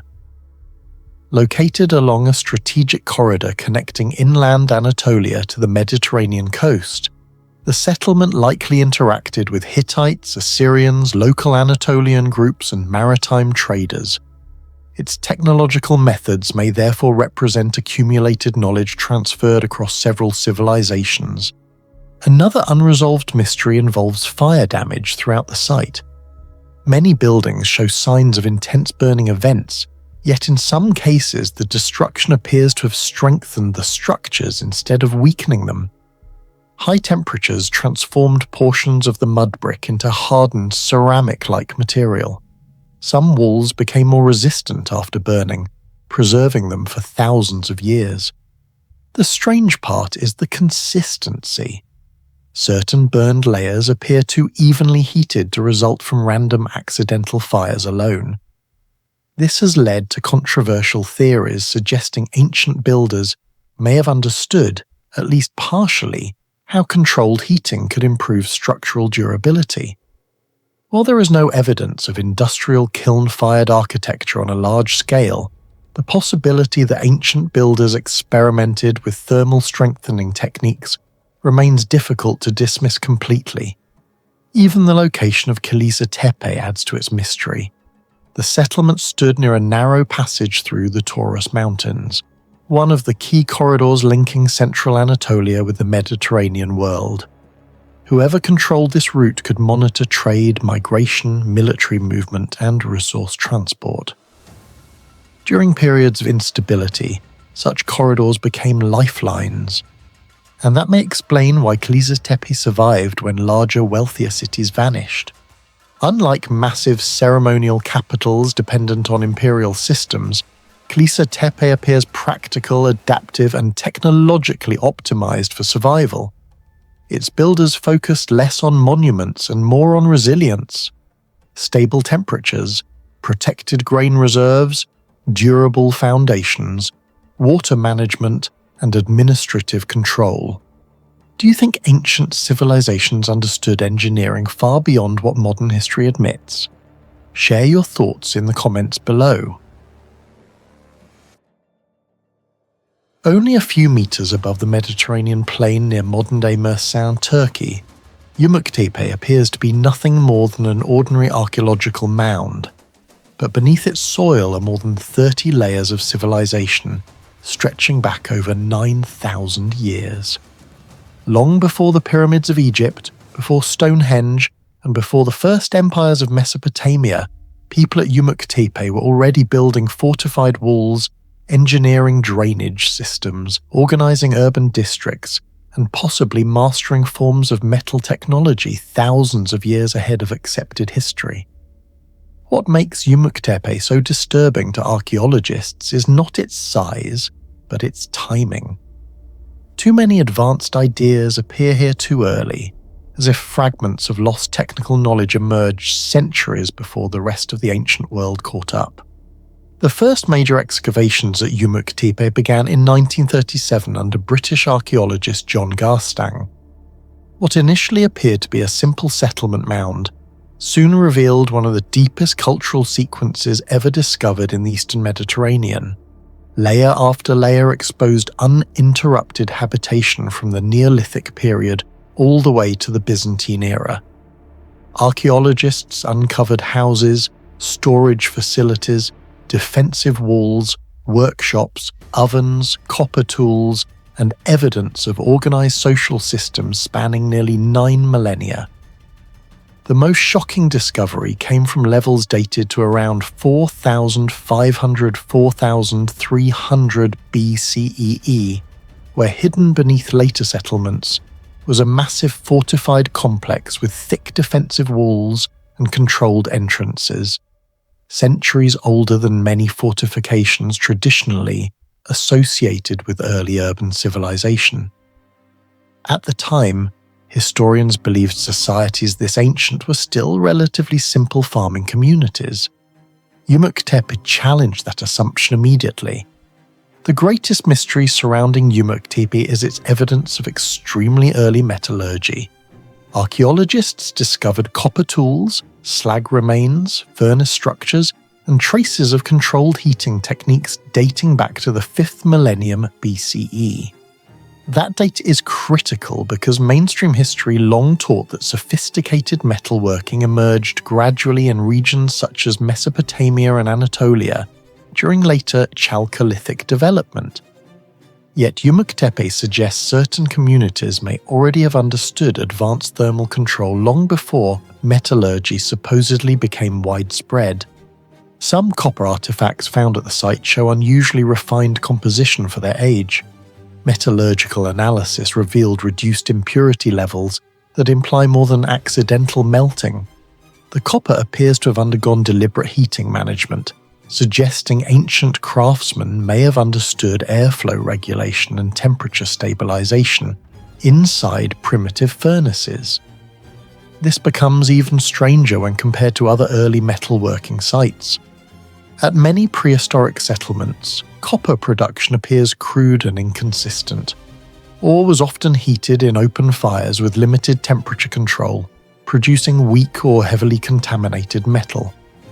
But evidence at Ümüktepe points toward enclosed furnace systems capable of sustaining significantly higher temperatures. Researchers identified furnace remains with ventilation channels that may have amplified airflow naturally through pressure differences and wind direction. In modern engineering terms, this resembles a primitive draft furnace system. The implications are enormous because copper melts at approximately 1085 degrees Celsius. Reaching and sustaining such temperatures consistently without advanced bellows or engineered furnaces should have been extremely difficult for Neolithic societies. Yet the evidence suggests the inhabitants of Ümüktepe may have achieved precisely that. Some archaeologists propose the inhabitants unintentionally discovered natural air pressure principles by positioning furnaces to exploit Mediterranean winds. If true, this would represent a major technological leap thousands of years earlier than expected. The mystery deepens further because this knowledge does not appear to spread normally through the archaeological record. In many nearby regions, metallurgy remains comparatively primitive for centuries afterward. It is almost as if Ümüktepe briefly possessed technical knowledge that either disappeared, remained isolated, or was never fully transmitted to surrounding civilizations. Even more unsettling is the possibility that metallurgy at Ümüktepe was connected to emerging social hierarchy. Control over metal production would have created enormous economic and political power. Some researchers believe the fortified structures at the site may have existed partly to protect valuable metallurgical activity and trade networks. If correct, Ümüktepe may represent one of the earliest examples of technology directly reshaping political organization in human history. The defensive walls at Ümüktepe remain one of its most controversial discoveries. Dating to roughly 4500 BCE, the fortification system predates many famous ancient military structures by centuries. The walls were not simple barriers of piled mud. Excavations revealed multi-layered construction techniques using compacted earth reinforced with stone and carefully angled surfaces designed to resist collapse. Some entrances appear intentionally narrowed, forcing movement into controlled channels similar to defensive choke points used in much later military architecture. This raises an uncomfortable question. Who are they defending themselves against? Traditional models of early Neolithic societies describe relatively small agricultural communities with limited organized warfare. Yet Ümüktepe's fortifications imply sustained threats serious enough to justify large-scale defensive engineering. Compared to early settlements in Mesopotamia, many of which lacked comparable fortification complexity during the same period, Ümüktepe appears unusually militarized. The site almost looks like a civilization preparing for conflict before large-scale urban warfare officially existed. Another major mystery lies beneath the buildings themselves. Despite thousands of years of environmental change, many architectural layers at Ümüktepe remained remarkably stable. Geological studies suggest the inhabitants developed primitive but highly effective foundation systems to manage moisture and soil movement. Builders compacted alternating layers of earth, gravel, and organic material beneath structures, creating semi-flexible foundations capable of distributing pressure while improving drainage. Modern engineers use similar principles in floating foundation systems designed for unstable terrain. The strange part is not simply that the system worked, but that people living over 6,000 years ago appear to have discovered these principles experimentally without formal mathematics, physics, or engineering science. This pattern appears repeatedly at Ümüktepe. Practical technological solutions emerging centuries before theoretical knowledge supposedly existed. The settlement also demonstrates signs of environmental planning surprisingly advanced for its era. Several structures appear positioned to maximize Mediterranean airflow while minimizing heat accumulation during summer months. Archaeologists noted recurring orientation patterns in building placement that may reflect intentional passive cooling strategies. Storage pits and food facilities were lined with specialized clay coatings capable of limiting humidity and insect contamination. Some chambers maintained relatively stable temperatures despite external climate fluctuations. Modern sustainable architecture increasingly relies on passive cooling and thermal regulation to reduce energy consumption. Yet similar concepts may already have existed at Ümüktepe nearly 7,000 years ago. This suggests the inhabitants possessed a sophisticated understanding of local microclimates and environmental adaptation long before such ideas were formally studied. Perhaps the most haunting aspect of Ümüktepe is its continuity. The mound contains more than 30 cultural layers spanning from the Neolithic period through Roman and Byzantine occupation. Very few sites remain continuously important for such an immense length of time. Civilizations rose and collapsed, empires disappeared, and entire trade systems vanished. Yet people repeatedly returned to Ümüktepe generation after generation. One explanation is geography. The site occupied a strategically valuable position near fertile land and Mediterranean trade routes. But some researchers suspect something more significant existed there. Accumulated engineering knowledge passed through centuries of occupation. Over time, each civilization may have inherited fragments of practical technologies developed by earlier inhabitants. If so, Ümüktepe was not merely a settlement. It may have been one of humanity's earliest long-term centers of technological experimentation. Do you think Ümüktepe was simply ahead of its time? Or could it be evidence that ancient civilizations once possessed knowledge history has completely forgotten? Share your thoughts in the comments below. In the barren limestone hills of northern Syria, roughly 30 kilometers northwest of Aleppo, the ruins of one of the strangest religious structures on Earth still stand against wind, heat, earthquakes, and war. The Church of St. Simeon Stylites was not built inside a wealthy imperial capital or beside a major river system. It was constructed on an isolated rocky plateau with limited water, difficult terrain, and almost no natural infrastructure. Yet during the late 5th century AD, Byzantine builders created a massive stone complex here so advanced that parts of it still remain stable after more than 1,500 years. The site was discovered and documented extensively during the 19th century by French and British archaeologists exploring the so-called dead cities of Syria. Excavations later revealed that the church complex covered nearly 5,000 square meters, making it one of the largest Christian pilgrimage centers of the ancient world. At its center once stood the famous pillar of St. Simeon Stylites, the monk who reportedly lived atop a stone column for nearly 37 years. But behind the religious story lies something even more mysterious: the engineering itself. The deeper archaeologists study the ruins, the harder it became to explain how a remote Byzantine community achieved construction precision, seismic resistance, water management, and logistical organization that rivaled some of the greatest stone civilizations in history. One of the greatest mysteries surrounding St. Simeon is its location. The complex sits on elevated rocky terrain more than 500 meters above sea level. There were no nearby forests capable of supplying massive construction timber, no large rivers for transport, and no evidence of a major urban centre capable of supporting industrial-scale construction. Yet the church required thousands of tons of carefully carved limestone blocks. Some blocks measure over 3 meters long and weigh several tons each. Archaeologists found evidence that many stones were cut with remarkable geometric precision. The joints between certain blocks are so tight that even modern restoration teams struggle to insert blades between them.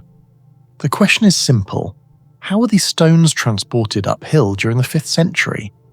The Byzantine Empire possessed cranes, pulleys, and ox-driven transport systems inherited from Roman engineering traditions. However, moving massive stone blocks across rough mountain terrain at this scale would have required extraordinary planning.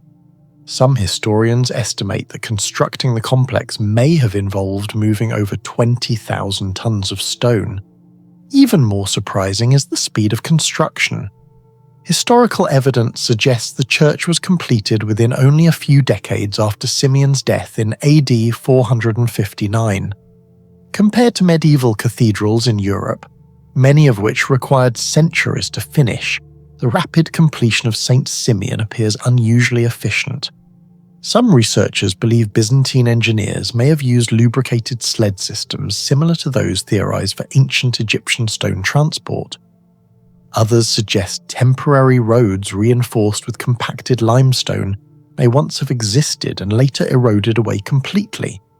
No definitive answer has ever been proven. At the center of the church once stood the column of St. Simeon himself. Ancient descriptions estimate the pillar reached between 15 and 18 meters high. According to historical records, Simeon spent decades living on a tiny platform at its top, exposed to weather year-round. Today only the massive stone base survives. What puzzles engineers is the structural feasibility of such a pillar. A tall, narrow limestone column exposed to constant wind stress should have experienced severe instability over time. Northern Syria regularly experiences seasonal storms and strong plateau winds capable of generating dangerous lateral forces. Modern reconstructions suggest the column's height-to-width ratio would have pushed the limits of unreinforced stone stability. Some structural historians suspect the pillar may not have been carved from a single monolithic block. Instead, it may have contained an internal interlocking stone system, designed to distribute vertical load more efficiently. If true, this would demonstrate a surprisingly advanced practical understanding of load transfer centuries before formal structural engineering mathematics existed. The mystery becomes even stranger when considering maintenance. If Simeon truly remained atop the pillar for decades, builders must have developed systems for delivering food, water, and possibly weather protection without destabilizing the structure itself. No surviving written document fully explains how this system functioned. Northern Syria lies within a historically active seismic zone. Over the past 2 millennia, major earthquakes repeatedly devastated Byzantine settlements throughout the region. Entire cities collapsed, including parts of nearby Antioch, one of the most important cities of the Roman East. Yet significant portions of St. Simeon remain standing for over 1,500 years. This survival has drawn increasing attention from structural engineers. Unlike many later medieval buildings that relied heavily on thick mortar, parts of St. Simeon used tightly fitted stone blocks with minimal binding material. The stones themselves absorb and redistribute stress through gravity-locking techniques.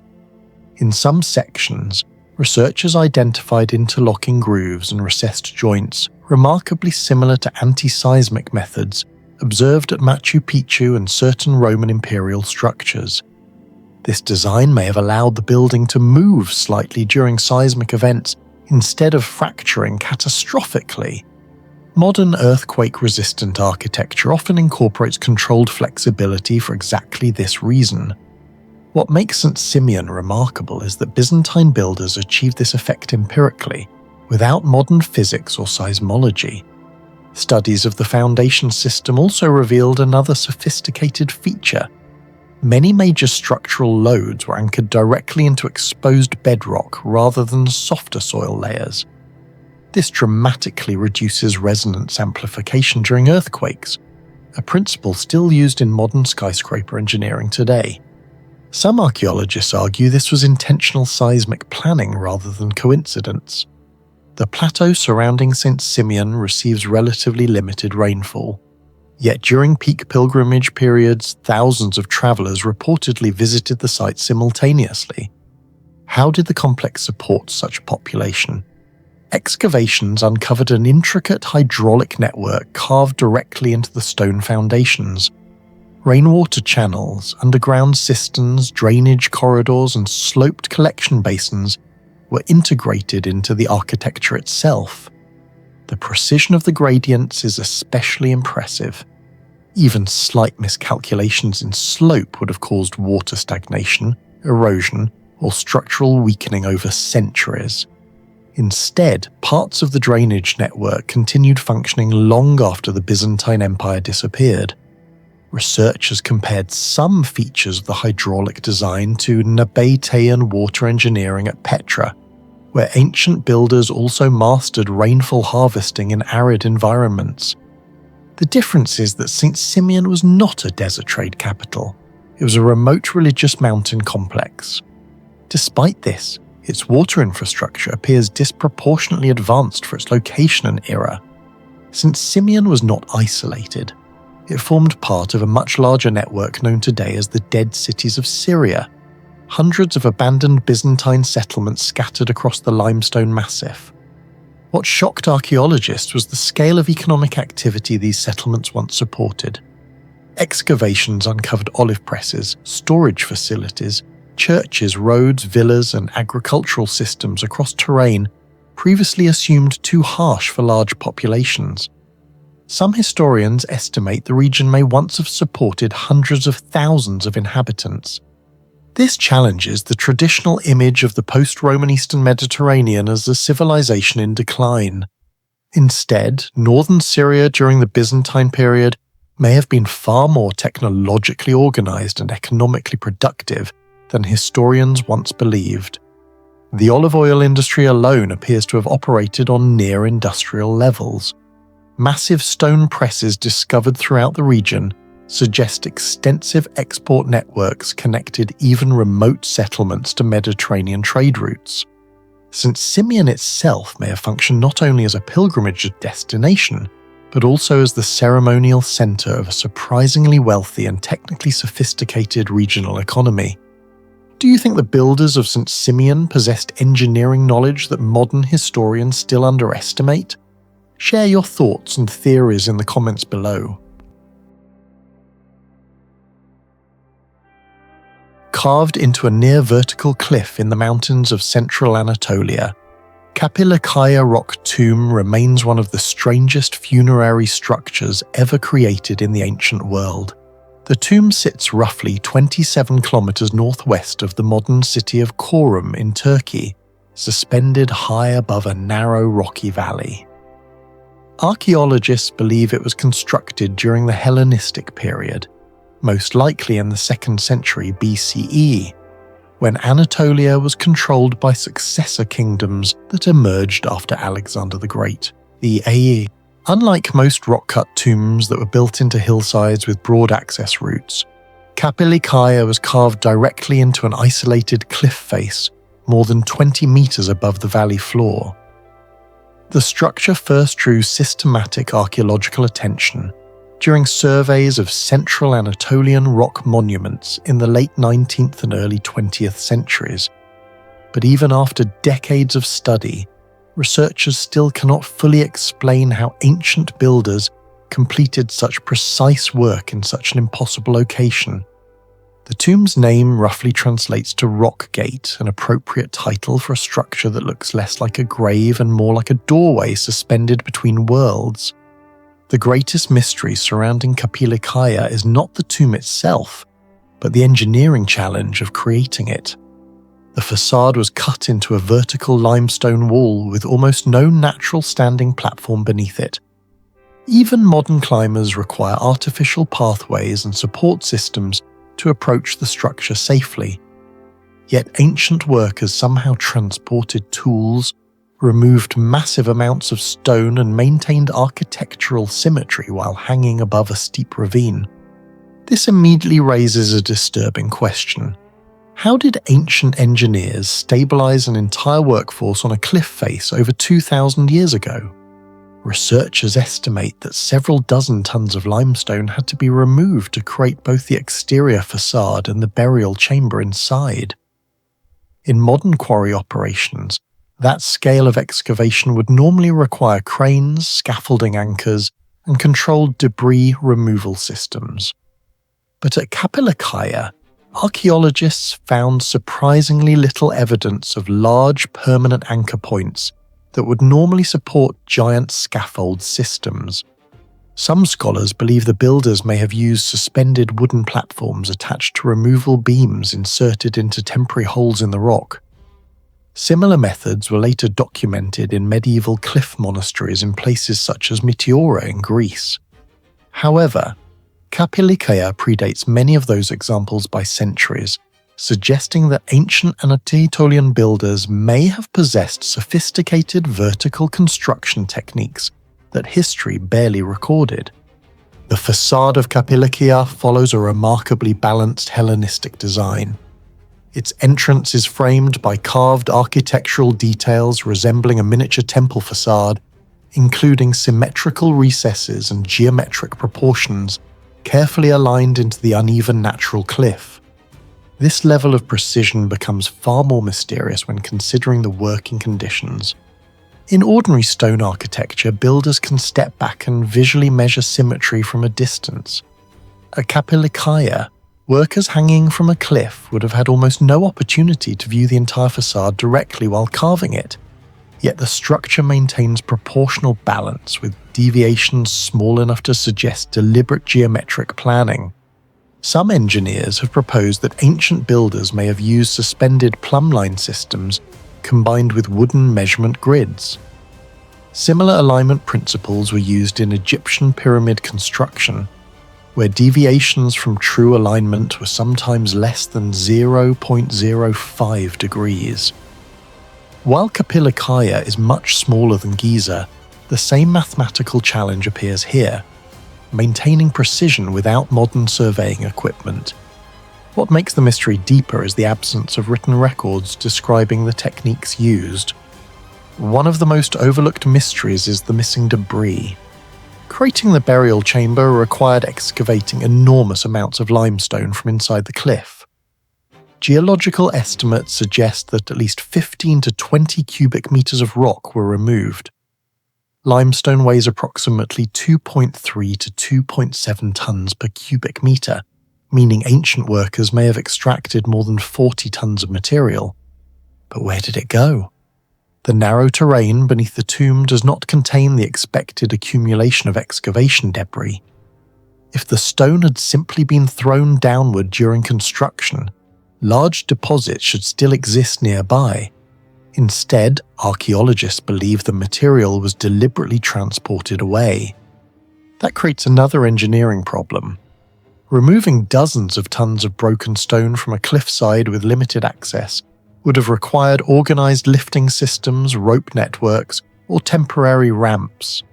Similar logistical puzzles appear at Petra in Jordan, where the Nabateans carved entire facades into sandstone cliffs while somehow managing massive waste removal operations in confined canyon systems. At Kapilakaya, however, the working space was even more restricted. Perhaps the most astonishing fact is that the tomb still survives. Central Anatolia experiences temperature extremes capable of cracking limestone over centuries. The region is also affected by seismic activity linked to fault systems across Turkey. Normally, cutting a deep cavity into a vertical rock wall weakens natural stress distribution and increases the risk of collapse. yet Kapilikaja has remained standing for over 2 millennia. Modern geological analysis suggests that the builders may have intentionally selected a section of limestone with unusually stable fracture patterns. Some engineers believe the ancient masons understood, at least intuitively, how stress lines moved through rock formations. By avoiding critical load-bearing zones, they may have prevented catastrophic cracking. This mirrors mysteries found in other ancient rock-cut sites such as Petra, Lalibela, and the Lycian tombs of southwestern Anatolia.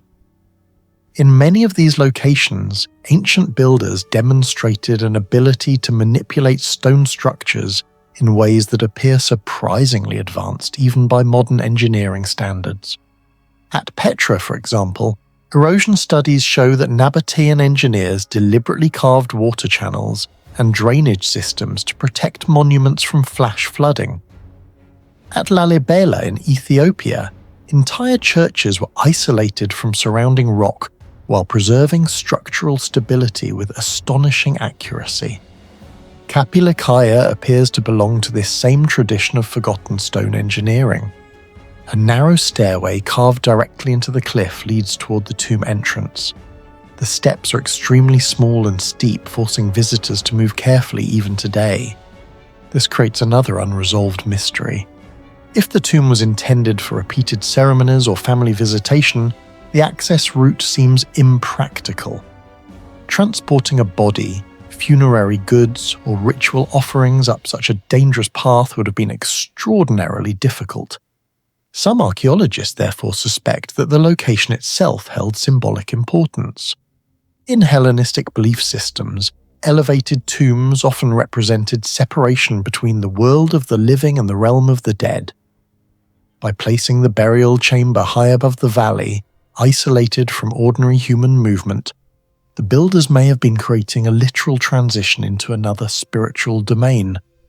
But this symbolic interpretation only deepens the engineering puzzle.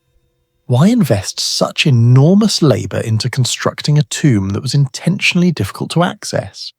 Inside the chamber, several surfaces remain surprisingly flat despite being carved into hard limestone using Iron Age tools. The tool marks indicate a highly organized carving process. First rough extraction, then leveling, then final refinement. This sequence sounds simple until one considers the conditions under which the workers operated. Maintaining controlled hammer strikes while suspended on unstable platforms would have required immense physical precision and coordination. Experimental archaeologists attempting to recreate similar carving techniques discovered that even minor instability can produce uneven cuts and dangerous cracking. Yet many surfaces inside Kapilikaja remain remarkably consistent. This has led some researchers to argue that ancient and Aetolian stoneworkers possess specialized cliff carving methods passed down through generations of master builders, techniques almost completely lost today because ancient construction manuals rarely survived. Do you think Kapilikaja was simply an ancient tomb or evidence of construction knowledge that modern history still cannot fully explain? Let us know your thoughts in the comments below.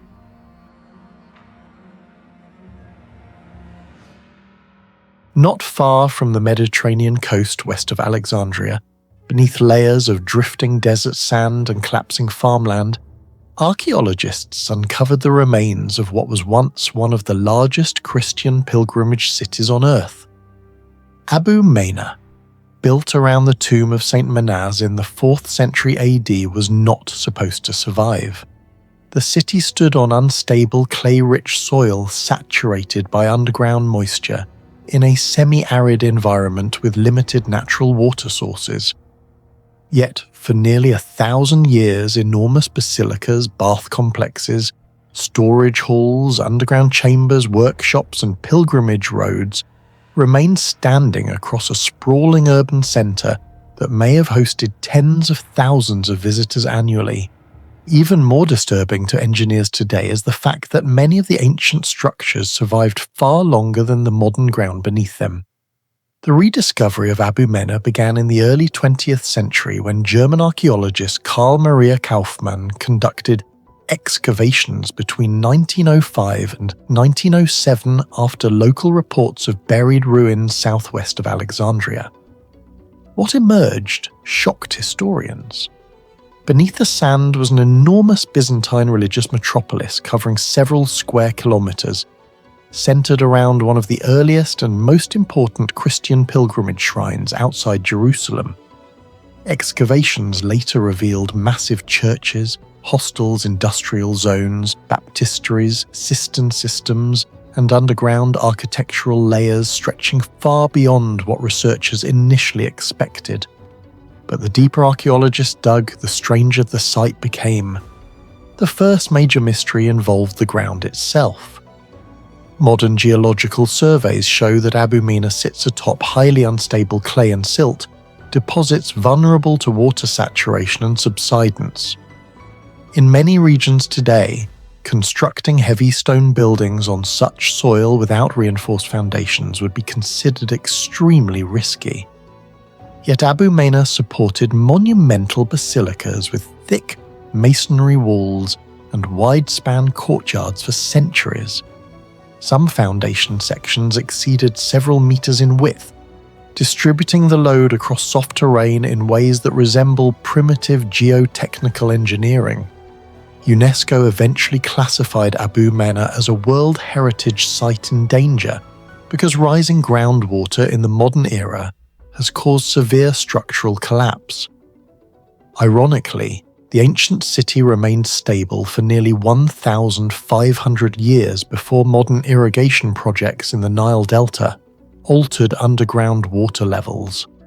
Entire sections that survived Byzantine wars, earthquakes, and desert erosion began sinking only after 20th century agricultural expansion increased soil saturation.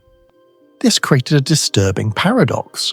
How could ancient builders maintain structural stability on fragile terrain longer than the modern infrastructure systems? Some engineers believe the builders understood groundwater behavior far better than previously assumed. Excavations uncovered layered foundation systems containing compacted rubble, porous fill materials, drainage channels, and hollow cavities beneath major structures. These may have functioned as pressure distribution zones or moisture control systems, reducing hydrostatic stress beneath heavy buildings. In modern engineering, similar concepts are used in floating foundations and subsurface drainage stabilization. Yet no surviving texts fully explain how these systems worked. Several underground spaces discovered beneath the basilica complex appear particularly unusual. Some chambers had no obvious religious or storage purpose. Others were positioned directly beneath load-bearing sections of major buildings. Researchers proposed multiple theories: moisture ventilation, thermal regulation, seismic pressure release, or even intentional weight redistribution. What makes the mystery more intriguing is that some void spaces were carefully integrated into the original construction rather than added later. Comparisons with Roman engineering only deepen the puzzle. Roman builders often relied on deep stone footings anchored to bedrock whenever possible. Abu Mina lacked that advantage. Instead, his architects may have developed adaptive foundation systems suited for unstable wet clay, something remarkably advanced for late antique Egypt. The deeper implication is unsettling. If these underground systems truly functioned as pressure control or moisture management technology, then the engineers of Abu Mina possessed a level of environmental understanding historians rarely associate with Byzantine-era desert settlements. Water itself forms another major mystery. Abu Mina was built in a region with limited natural freshwater access, yet historical sources describe enormous pilgrimage crowds arriving from across the Byzantine world. Pilgrims travelled from Anatolia, North Africa, Syria, Italy, and even parts of the Balkans to visit the shrine of Saint Menaz, believed to possess miraculous healing powers. Maintaining such a population in a semi-desert environment required massive logistical coordination. Archaeologists discovered large cisterns, channels, reservoirs, wells, and hydraulic installations throughout the city. Some storage systems were lined with highly durable waterproof mortar containing lime, crushed ceramics, and mineral additives similar to Roman pozzolanic concrete. Certain sections still resist water penetration after more than a millennium. Material scientists comparing Abu Mina's hydraulic coatings to Roman harbour concrete found notable similarities in salt resistance and moisture durability. However, the precise formulation of some compounds used at Abu Mina remains uncertain.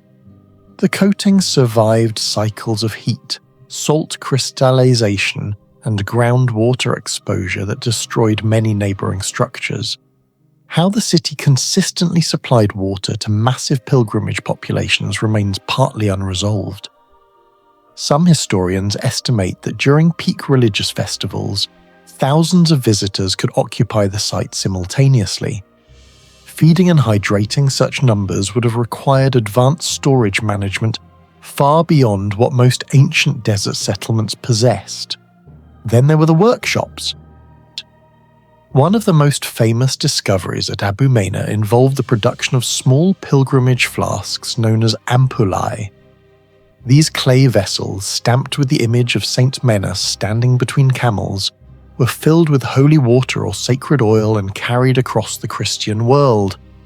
Tens of thousands have been discovered in Egypt, Germany, France, Italy, Turkey, and the Levant. What astonished archaeologists was the degree of manufacturing standardization. The flasks were remarkably uniform in size, shape, iconography, and firing quality. Many appear to have been mass-produced using organized workshop systems, approaching industrial-scale output centuries before mechanized manufacturing. Some researchers described Abu Mina as operating a proto-industrial pilgrimage economy. This raises another difficult question. How did a desert religious city sustain enough fuel, clay processing, labor specialization, transportation networks, and trade coordination to distribute products across the Mediterranean world at such scale? The discovery suggests Abu Mina may not have been merely a spiritual center. It may also have functioned as one of the most organized economic and manufacturing hubs in Byzantine Egypt. The city also displayed evidence of sophisticated urban planning unusual for many pilgrimage centers of the period. Roads connected major structures through carefully arranged circulation zones. Pilgrim hostels, baths, worship spaces, and commercial districts were integrated into an organized urban layout rather than chaotic expansion. Certain pathways appear designed to regulate crowd movement toward the shrine complex. Thermal engineering may have played a role as well. Some underground chambers maintained lower temperatures than surrounding surface areas, possibly through passive cooling and airflow control. Similar techniques appeared in Persian desert architecture centuries later, including wind catch systems and subterranean cooling corridors. Whether Abu Mina independently developed comparable environmental engineering remains debated. If true, the city may represent an early example of climate-adaptive architecture designed specifically for survival in harsh desert conditions. By the 7th century, political instability, changing trade routes, and religious shifts led to the decline of Abu Mina. Over time, the city was abandoned and buried beneath desert sand. Yet despite centuries of neglect, many underground structures remained intact. Modern radar surveys suggest large parts of the city are still buried beneath the surrounding terrain. Some archaeologists believe only a small portion of Abu Mina has been excavated. The site also challenges the idea that post-Roman societies lacked advanced engineering. Abu Mina reveals sophisticated knowledge of groundwater control, hydraulic materials, urban planning, and foundation engineering. Its builders managed to keep a massive city stable on weak, waterlogged soil for centuries.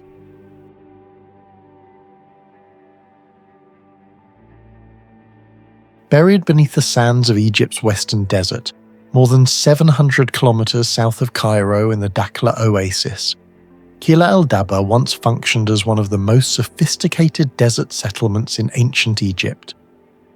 At first glance, the site appears insignificant, low mud brick ruins scattered beneath rock and sand.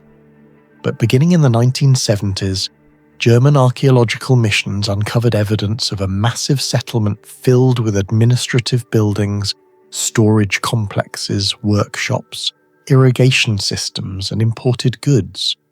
Dating mainly to Egypt's Middle Kingdom and the Second Intermediate Period between roughly 2000 and 1550 BCE, the site shocked researchers not because of giant monuments, but because of the engineering behind it.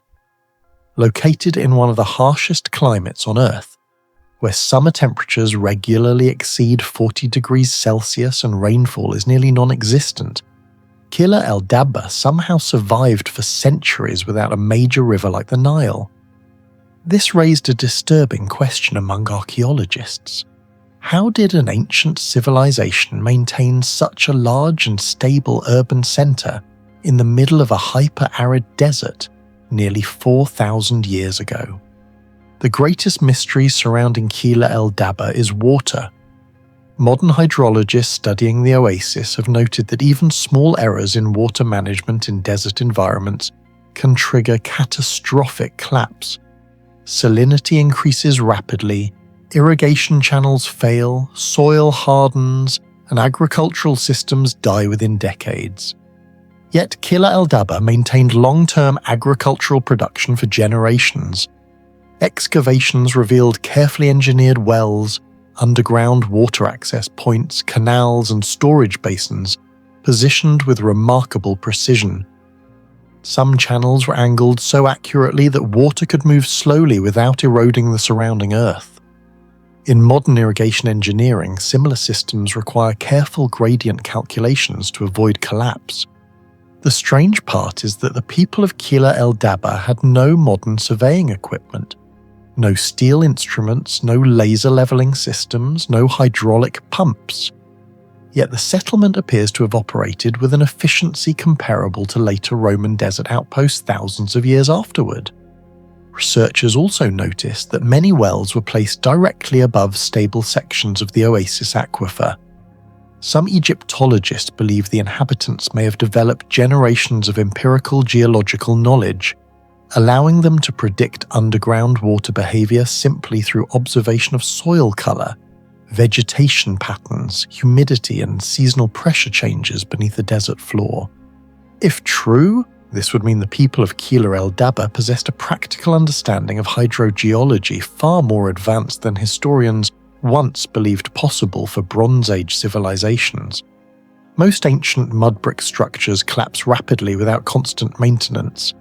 Even in relatively dry climates, erosion, salt expansion, and thermal cracking slowly destroy walls over centuries. Yet parts of Qila el-Dabba survived for nearly 4,000 years despite extreme desert temperature swings. Scientific analysis of the bricks revealed unusually consistent mixtures of clay, sand, and organic fibers. Microscopic examinations found evidence that plant materials were deliberately processed into the bricks to reduce cracking caused by thermal expansion. Modern engineers compare this concept to fiber-reinforced composite materials used today in sustainable construction. What makes this even stranger is the environmental stress involved. Desert temperatures in Dakhla Oasis can fluctuate dramatically between day and night, creating constant expansion and contraction cycles. Many younger mud brick structures elsewhere in Egypt deteriorated faster than the walls at Qila el-Dabba. Some researchers suspect the builders intentionally optimized their brick formula for desert climates. Others propose that local mineral salts inside the clay may have accidentally created stronger chemical bonding during drying. But no theory fully explains why certain structures remain unusually stable compared to other settlements of similar age. The mystery becomes more fascinating when compared to later Roman desert forts. In some sections, the mud brick preservation at Qila el-Dabba rivals structures built nearly 2,000 years later using more advanced construction knowledge.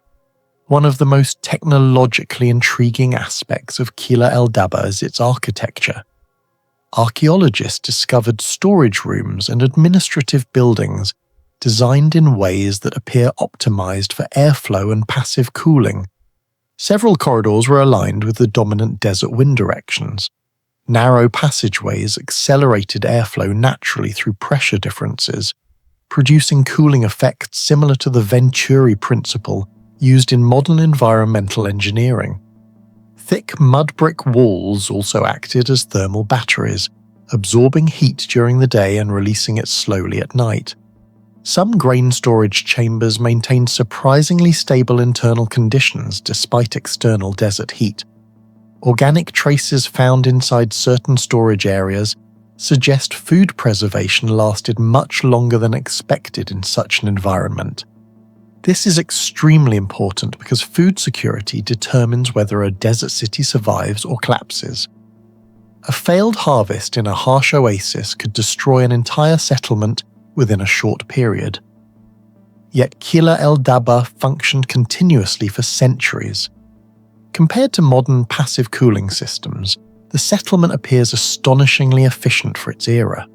Similar climate-adaptive principles are now used in eco-architecture projects across the Middle East. Yet ancient engineers at Kila El Daba may have understood the same environmental mechanics 4 millennia earlier without mathematics, thermodynamics, or modern physics. Excavations also uncovered evidence that Kila El Daba was not an isolated survival camp. Administrative seals, imported ceramics, and trade goods indicate connections with major Egyptian centers and caravan routes extending deep into Africa. This transforms the site from a simple oasis village into something much larger, a logistical hub operating in one of the world's most hostile environments. Maintaining long-distance trade in the Bronze Age required precise organization. Caravans crossing the desert needed predictable water supplies, food reserves, navigation systems, and safe resting locations. A single failed route could mean mass death from dehydration. Yet Kila El Daba appears to have functioned as a stable administrative center capable of supporting these networks over long periods. Some archaeologists compare its role to later Silk Road desert stations, except Kila El Daba existed more than 1,000 years before many of those systems emerged. The logistics alone remain difficult to explain. Every grain shipment, livestock movement, and water reserve had to be calculated carefully in an environment where resources were brutally limited. Kila El Daba challenges the idea that Bronze Age societies were technologically primitive. The settlement reveals advanced knowledge of water engineering, passive cooling, urban planning, and durable construction, all created without modern tools or scientific theory. Unlike pyramids or massive temples, its technology was hidden inside systems controlling airflow, moisture, and environmental balance. Do you think ancient civilizations understood desert engineering and environmental science far better than we realize today? Share your thoughts in the comments below. At the northern edge of Egypt's Fayum depression lies Soknopayu Nessos, a lost Greco-Roman city swallowed by sand for nearly 2,000 years. Known today as Dimei el-Siba, the site sits more than 80 kilometers southwest of Cairo near the ancient shores of Lake Moeris. Unlike most Egyptian settlements that depended directly on the Nile, Soknopayu Nessos was built deep inside an isolated desert basin where survival should have been nearly impossible. The ruins were first documented in detail during the late 19th century by explorers such as Grenfell and Hunt, who later uncovered enormous quantities of papyri preserved beneath the dry sand. Excavations throughout the 20th century revealed something unexpected. This was not a minor desert village, but a highly organized religious and economic center covering several hectares, complete with paved ceremonial roads, massive mud brick architecture, underground storage systems, and a monumental temple dedicated to the crocodile god Soknopaios. But the deeper archaeologists excavated, the stranger the city became. The greatest mystery was simple. How did a large urban population survive for centuries in one of the harshest environments in Roman Egypt? The first major mystery surrounding Soknopaiou Nessos is water. Modern Fayum is largely arid, and the northern desert surrounding the city receives almost no rainfall. Annual precipitation in the region today is often below 20 millimeters. Summer surface temperatures can exceed 40 degrees Celsius, while evaporation rates are among the highest in North Africa. Under these conditions, sustaining a permanent settlement would normally require direct river access or advanced hydraulic infrastructure. Yet Soknopaiou Nessos flourished between roughly the 3rd century BCE and the 3rd century CE. Archaeological surveys discovered traces of canals, reservoirs, and carefully engineered water control systems buried beneath layers of sand. What puzzles researchers is the precision of these constructions. Some canals appear to maintain extremely subtle gradients over long distances, allowing water to move slowly without rapid loss from erosion or evaporation. Hydrologists comparing the site to Persian Qanat systems and Nabatean engineering at Petra have noted remarkable similarities in environmental adaptation. However, Soknopaiou Nessos existed in a very different geological setting. Fayum soil contains unstable sediments that shift constantly with wind activity. Maintaining long-term canal efficiency in such terrain would have required continual recalibration and advanced practical understanding of sediment movement. Satellite mapping and geological studies suggest the inhabitants may also have exploited fluctuations in the ancient Lake Moeris water level. During certain historical periods, the lake expanded significantly, potentially feeding hidden irrigation routes connected to agricultural zones outside the city. Some scholars believe the settlement functioned almost like a carefully balanced ecological machine, surviving only because its inhabitants mastered an unusually precise relationship between climate, groundwater, and seasonal flooding. Even today, researchers still debate exactly how the system worked. The layout of Soknopaiou Nessos raises another extraordinary possibility. The city may have been intentionally engineered to manipulate airflow and temperature. Unlike many ancient settlements that evolved organically over centuries, Soknopaiou Nessos followed a surprisingly rigid urban axis centered on the temple complex. Streets were narrow, walls were unusually tall, and residential clusters formed enclosed corridors that limited direct sunlight during the hottest hours of the day. Climate archaeologists studying the ruins have proposed that these arrangements created passive cooling effects similar to those used in traditional Middle Eastern wind tunnel architecture. By forcing desert winds through constricted passageways, the city may have generated localized pressure differences that reduced heat accumulation. Thermal studies of ancient mud brick structures show that dense earthen walls can delay heat transfer by several hours. In desert climates, this means interiors remain relatively cool during the day and release stored heat only after sunset. Some buildings at Soknopaiou Nessos appear optimized for exactly this effect. This has led to comparisons with later Persian Badgir wind towers and even certain Roman bath ventilation systems. But Soknopaiou Nessos predates many of those developments in North Africa. If the theories are correct, the city represents one of the earliest known examples of large-scale passive environmental engineering in a desert settlement. The mystery deepens when examining the temple road itself. The main ceremonial avenue appears aligned in a way that reduces direct sand accumulation from prevailing winds. Some archaeologists suspect the builders intentionally studied wind direction over long periods before construction began. That level of environmental planning would have been astonishing for its time. Most ancient mud brick cities deteriorate rapidly once abandoned. Wind erosion, thermal expansion, and salt crystallization gradually destroy exposed walls. Yet major sections of Soknopaiou Nessos remained standing for nearly 2 millennia, despite extreme desert conditions. Material analysis revealed something unusual in the composition of certain bricks. Researchers identified mixtures containing varying ratios of clay, straw, mineral salts, and organic additives that may have improved structural flexibility under repeated temperature stress.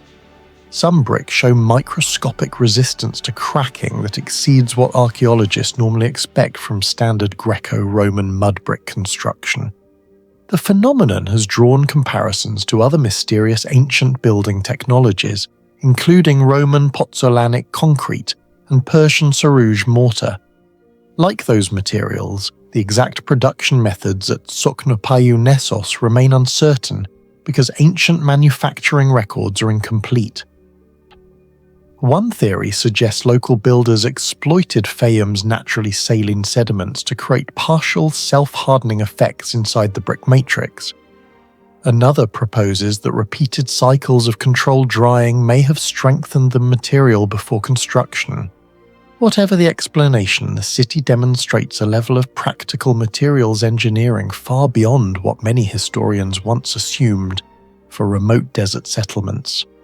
Beneath the visible ruins lies one of the site's most controversial mysteries. Excavations uncovered networks of underground chambers, tunnels, and storage spaces extending below residential and ceremonial areas. Some rooms maintain noticeably lower temperatures than the desert surface, even during extreme summer heat. Measurements in similar subterranean desert structures show temperature differences of more than 10 degrees Celsius compared to surface conditions. This has led researchers to speculate that Soknopayu Nessos may have used passive underground cooling systems for food preservation, document storage, or ritual activities. The theory is supported by one remarkable fact. Enormous quantities of papyri survived at the site in exceptional condition. Papyrus is extremely vulnerable to humidity fluctuations, biological decay, and thermal damage. Yet thousands of documents remained readable after nearly 2,000 years buried beneath the sand. The dry climate certainly contributed, but some archaeologists believe the storage architecture itself played a major role. Certain chambers appeared deliberately sealed from rapid airflow while maintaining stable underground temperatures. If intentional, this would represent a sophisticated understanding of microclimate control centuries before modern environmental storage science. The implications are extraordinary. Soknopayu Nessos may not simply have been storing goods underground. It may have been engineering artificial preservation environments inside the desert itself. At the heart of the city stood the massive temple of Soknopaios, a crocodile deity associated with fertility, protection, and water. But the temple's architecture contains anomalies that continue to fuel debate. Researchers observe that sunlight enters certain parts of the temple at unusually precise seasonal angles. During particular times of the year, narrow shafts of light illuminate inner ceremonial spaces while surrounding chambers remain in darkness. This phenomenon has led to comparisons with Egyptian solar alignments at Abu Simbel, Dendera, and Karnak. However, Soknopayu Nessos was far more isolated than those major religious centers. Some historians argue the alignments were symbolic, reinforcing the divine authority of the temple priesthood. Others believe they may have served practical calendrical purposes linked to agriculture and water management. No consensus exists because much of the upper temple structure has collapsed. Still, the surviving geometry strongly suggests intentional astronomical planning rather than coincidence. If true, the city combined hydraulic engineering, climate adaptation, and celestial observation into a single integrated urban system. What do you think really caused the sudden disappearance of Soknopayu Nessos? Environmental collapse, economic decline, or a hidden factor we still haven't discovered? Share your theory in the comments below. Beside the edge of the Sahara, within the floodplains of inland Mali, an ancient city made almost entirely of mud survived for more than 1,500 years without stone walls, without kings, and possibly without a centralized government. Known today as Gene Geno, the site rewrote what archaeologists thought civilization was supposed to look like. Beneath layers of baked earth and collapsed clay structures, researchers uncovered evidence of advanced urban planning, long-distance trade, and iron technology so early that some experts still debate whether West Africa developed metallurgy independently from the rest of the ancient world.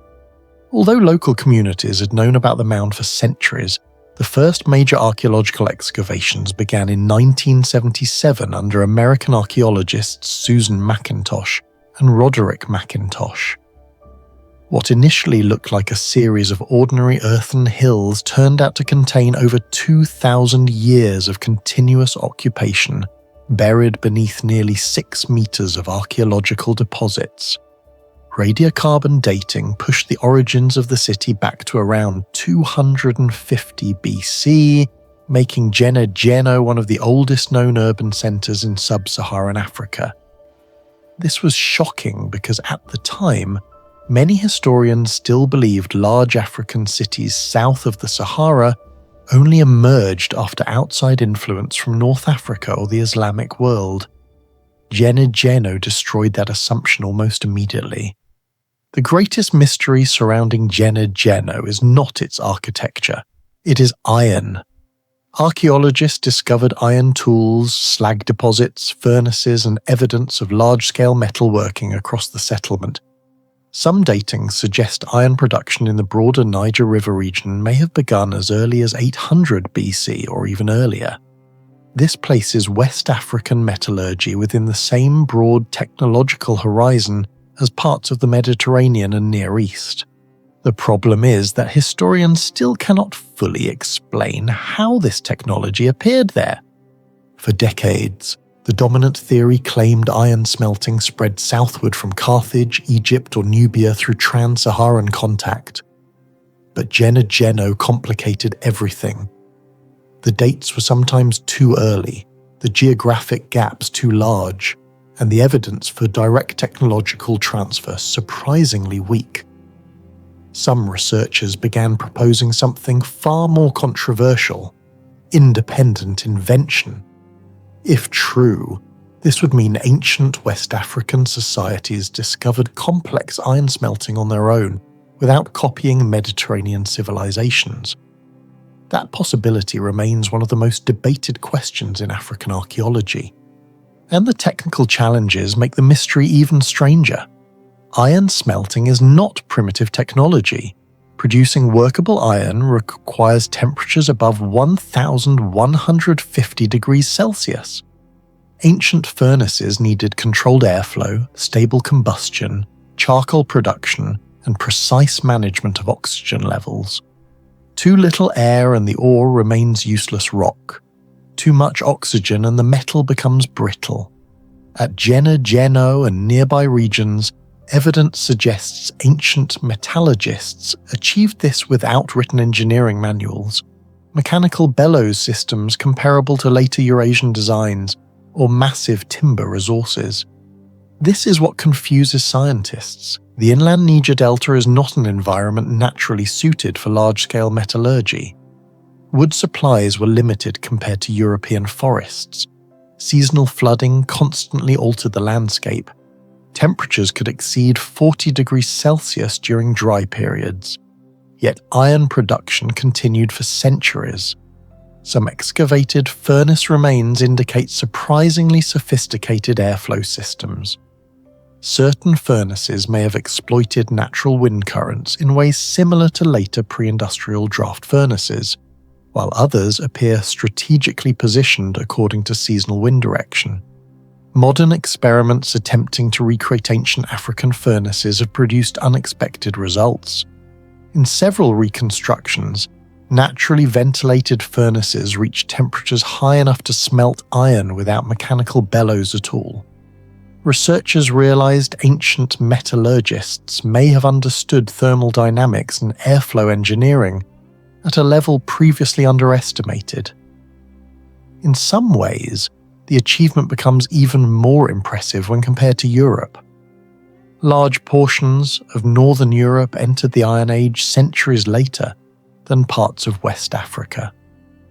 Meanwhile, Gennaro metallurgists were already producing tools, weapons, agricultural equipment, and trade goods capable of sustaining dense urban populations. Iron transformed the city, axes allowed forest clearing along the Niger floodplains, agricultural tools increased food production, spears and blades strengthened defense and hunting efficiency. Trade expanded because iron became one of the most valuable materials in ancient West Africa. Yet despite all this, nobody knows where the original knowledge came from, and that unanswered question still sits at the center of one of archaeology's greatest technological mysteries. Another major puzzle is the city itself. Gennaro was constructed primarily from sun-dried mud brick, clay, and organic binding materials. In theory, such structures should rapidly deteriorate under seasonal flooding and intense Sahelian heat. Instead, the settlement survived continuously for over 1,500 years.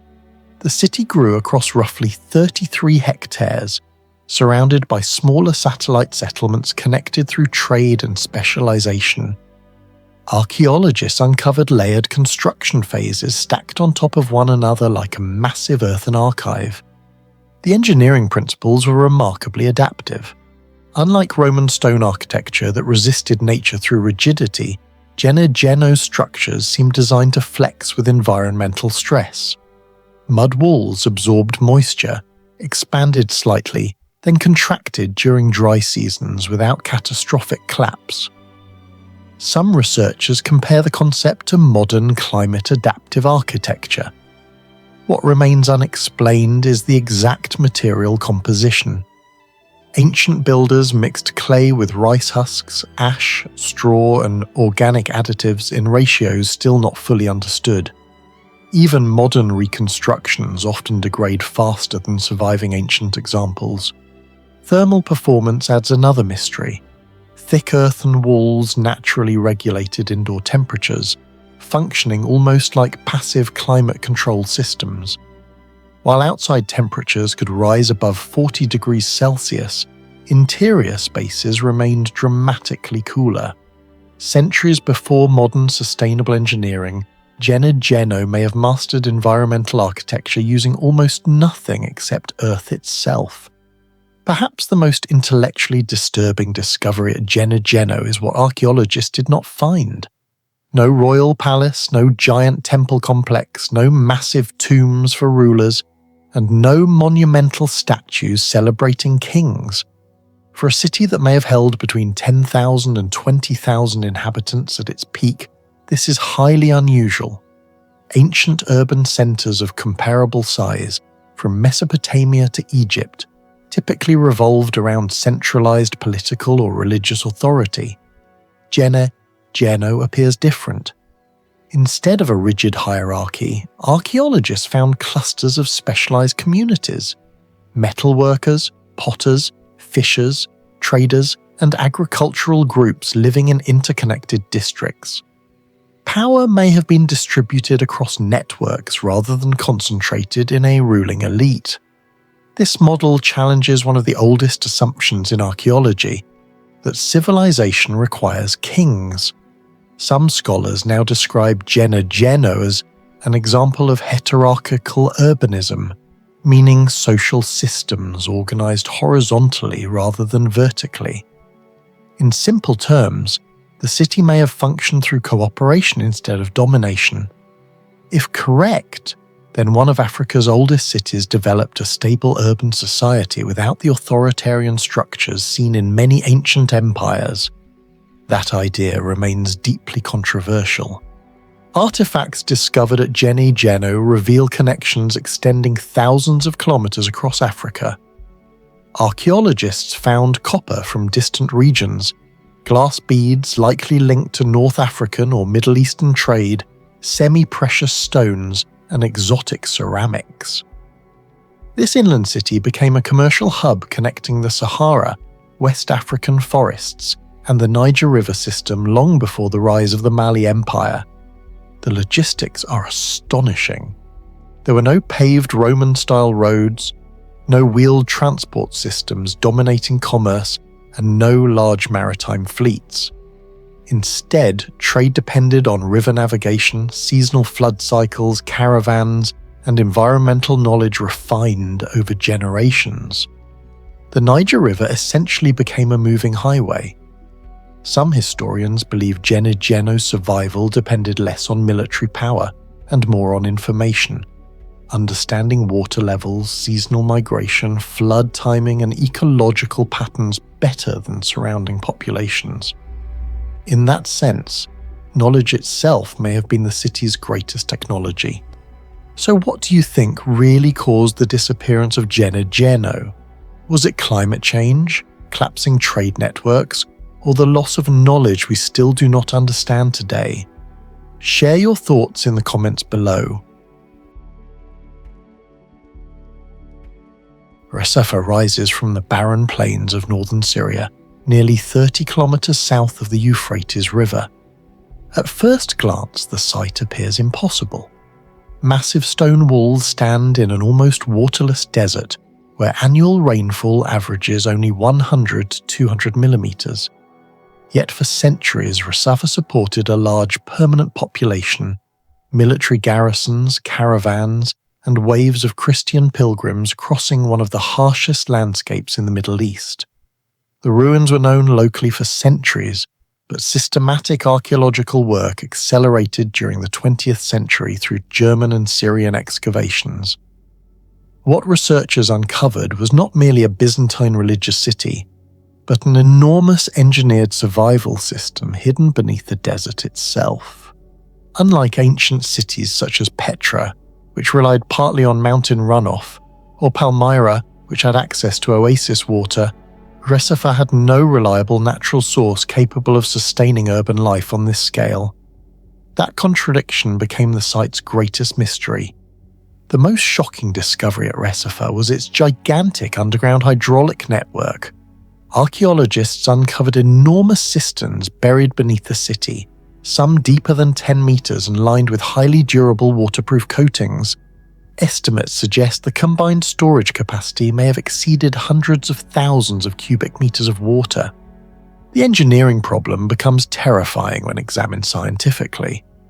A population of even 15,000 to 20,000 people would require enormous daily water reserves for drinking, cooking, sanitation, livestock, and religious activity. In a climate where evaporation rates are extreme and rainfall is scarce, modern engineers struggle to explain how such a system consistently functioned for centuries. Satellite surveys and topographic analysis revealed that Recifa was surrounded by an elaborate rain-harvesting landscape.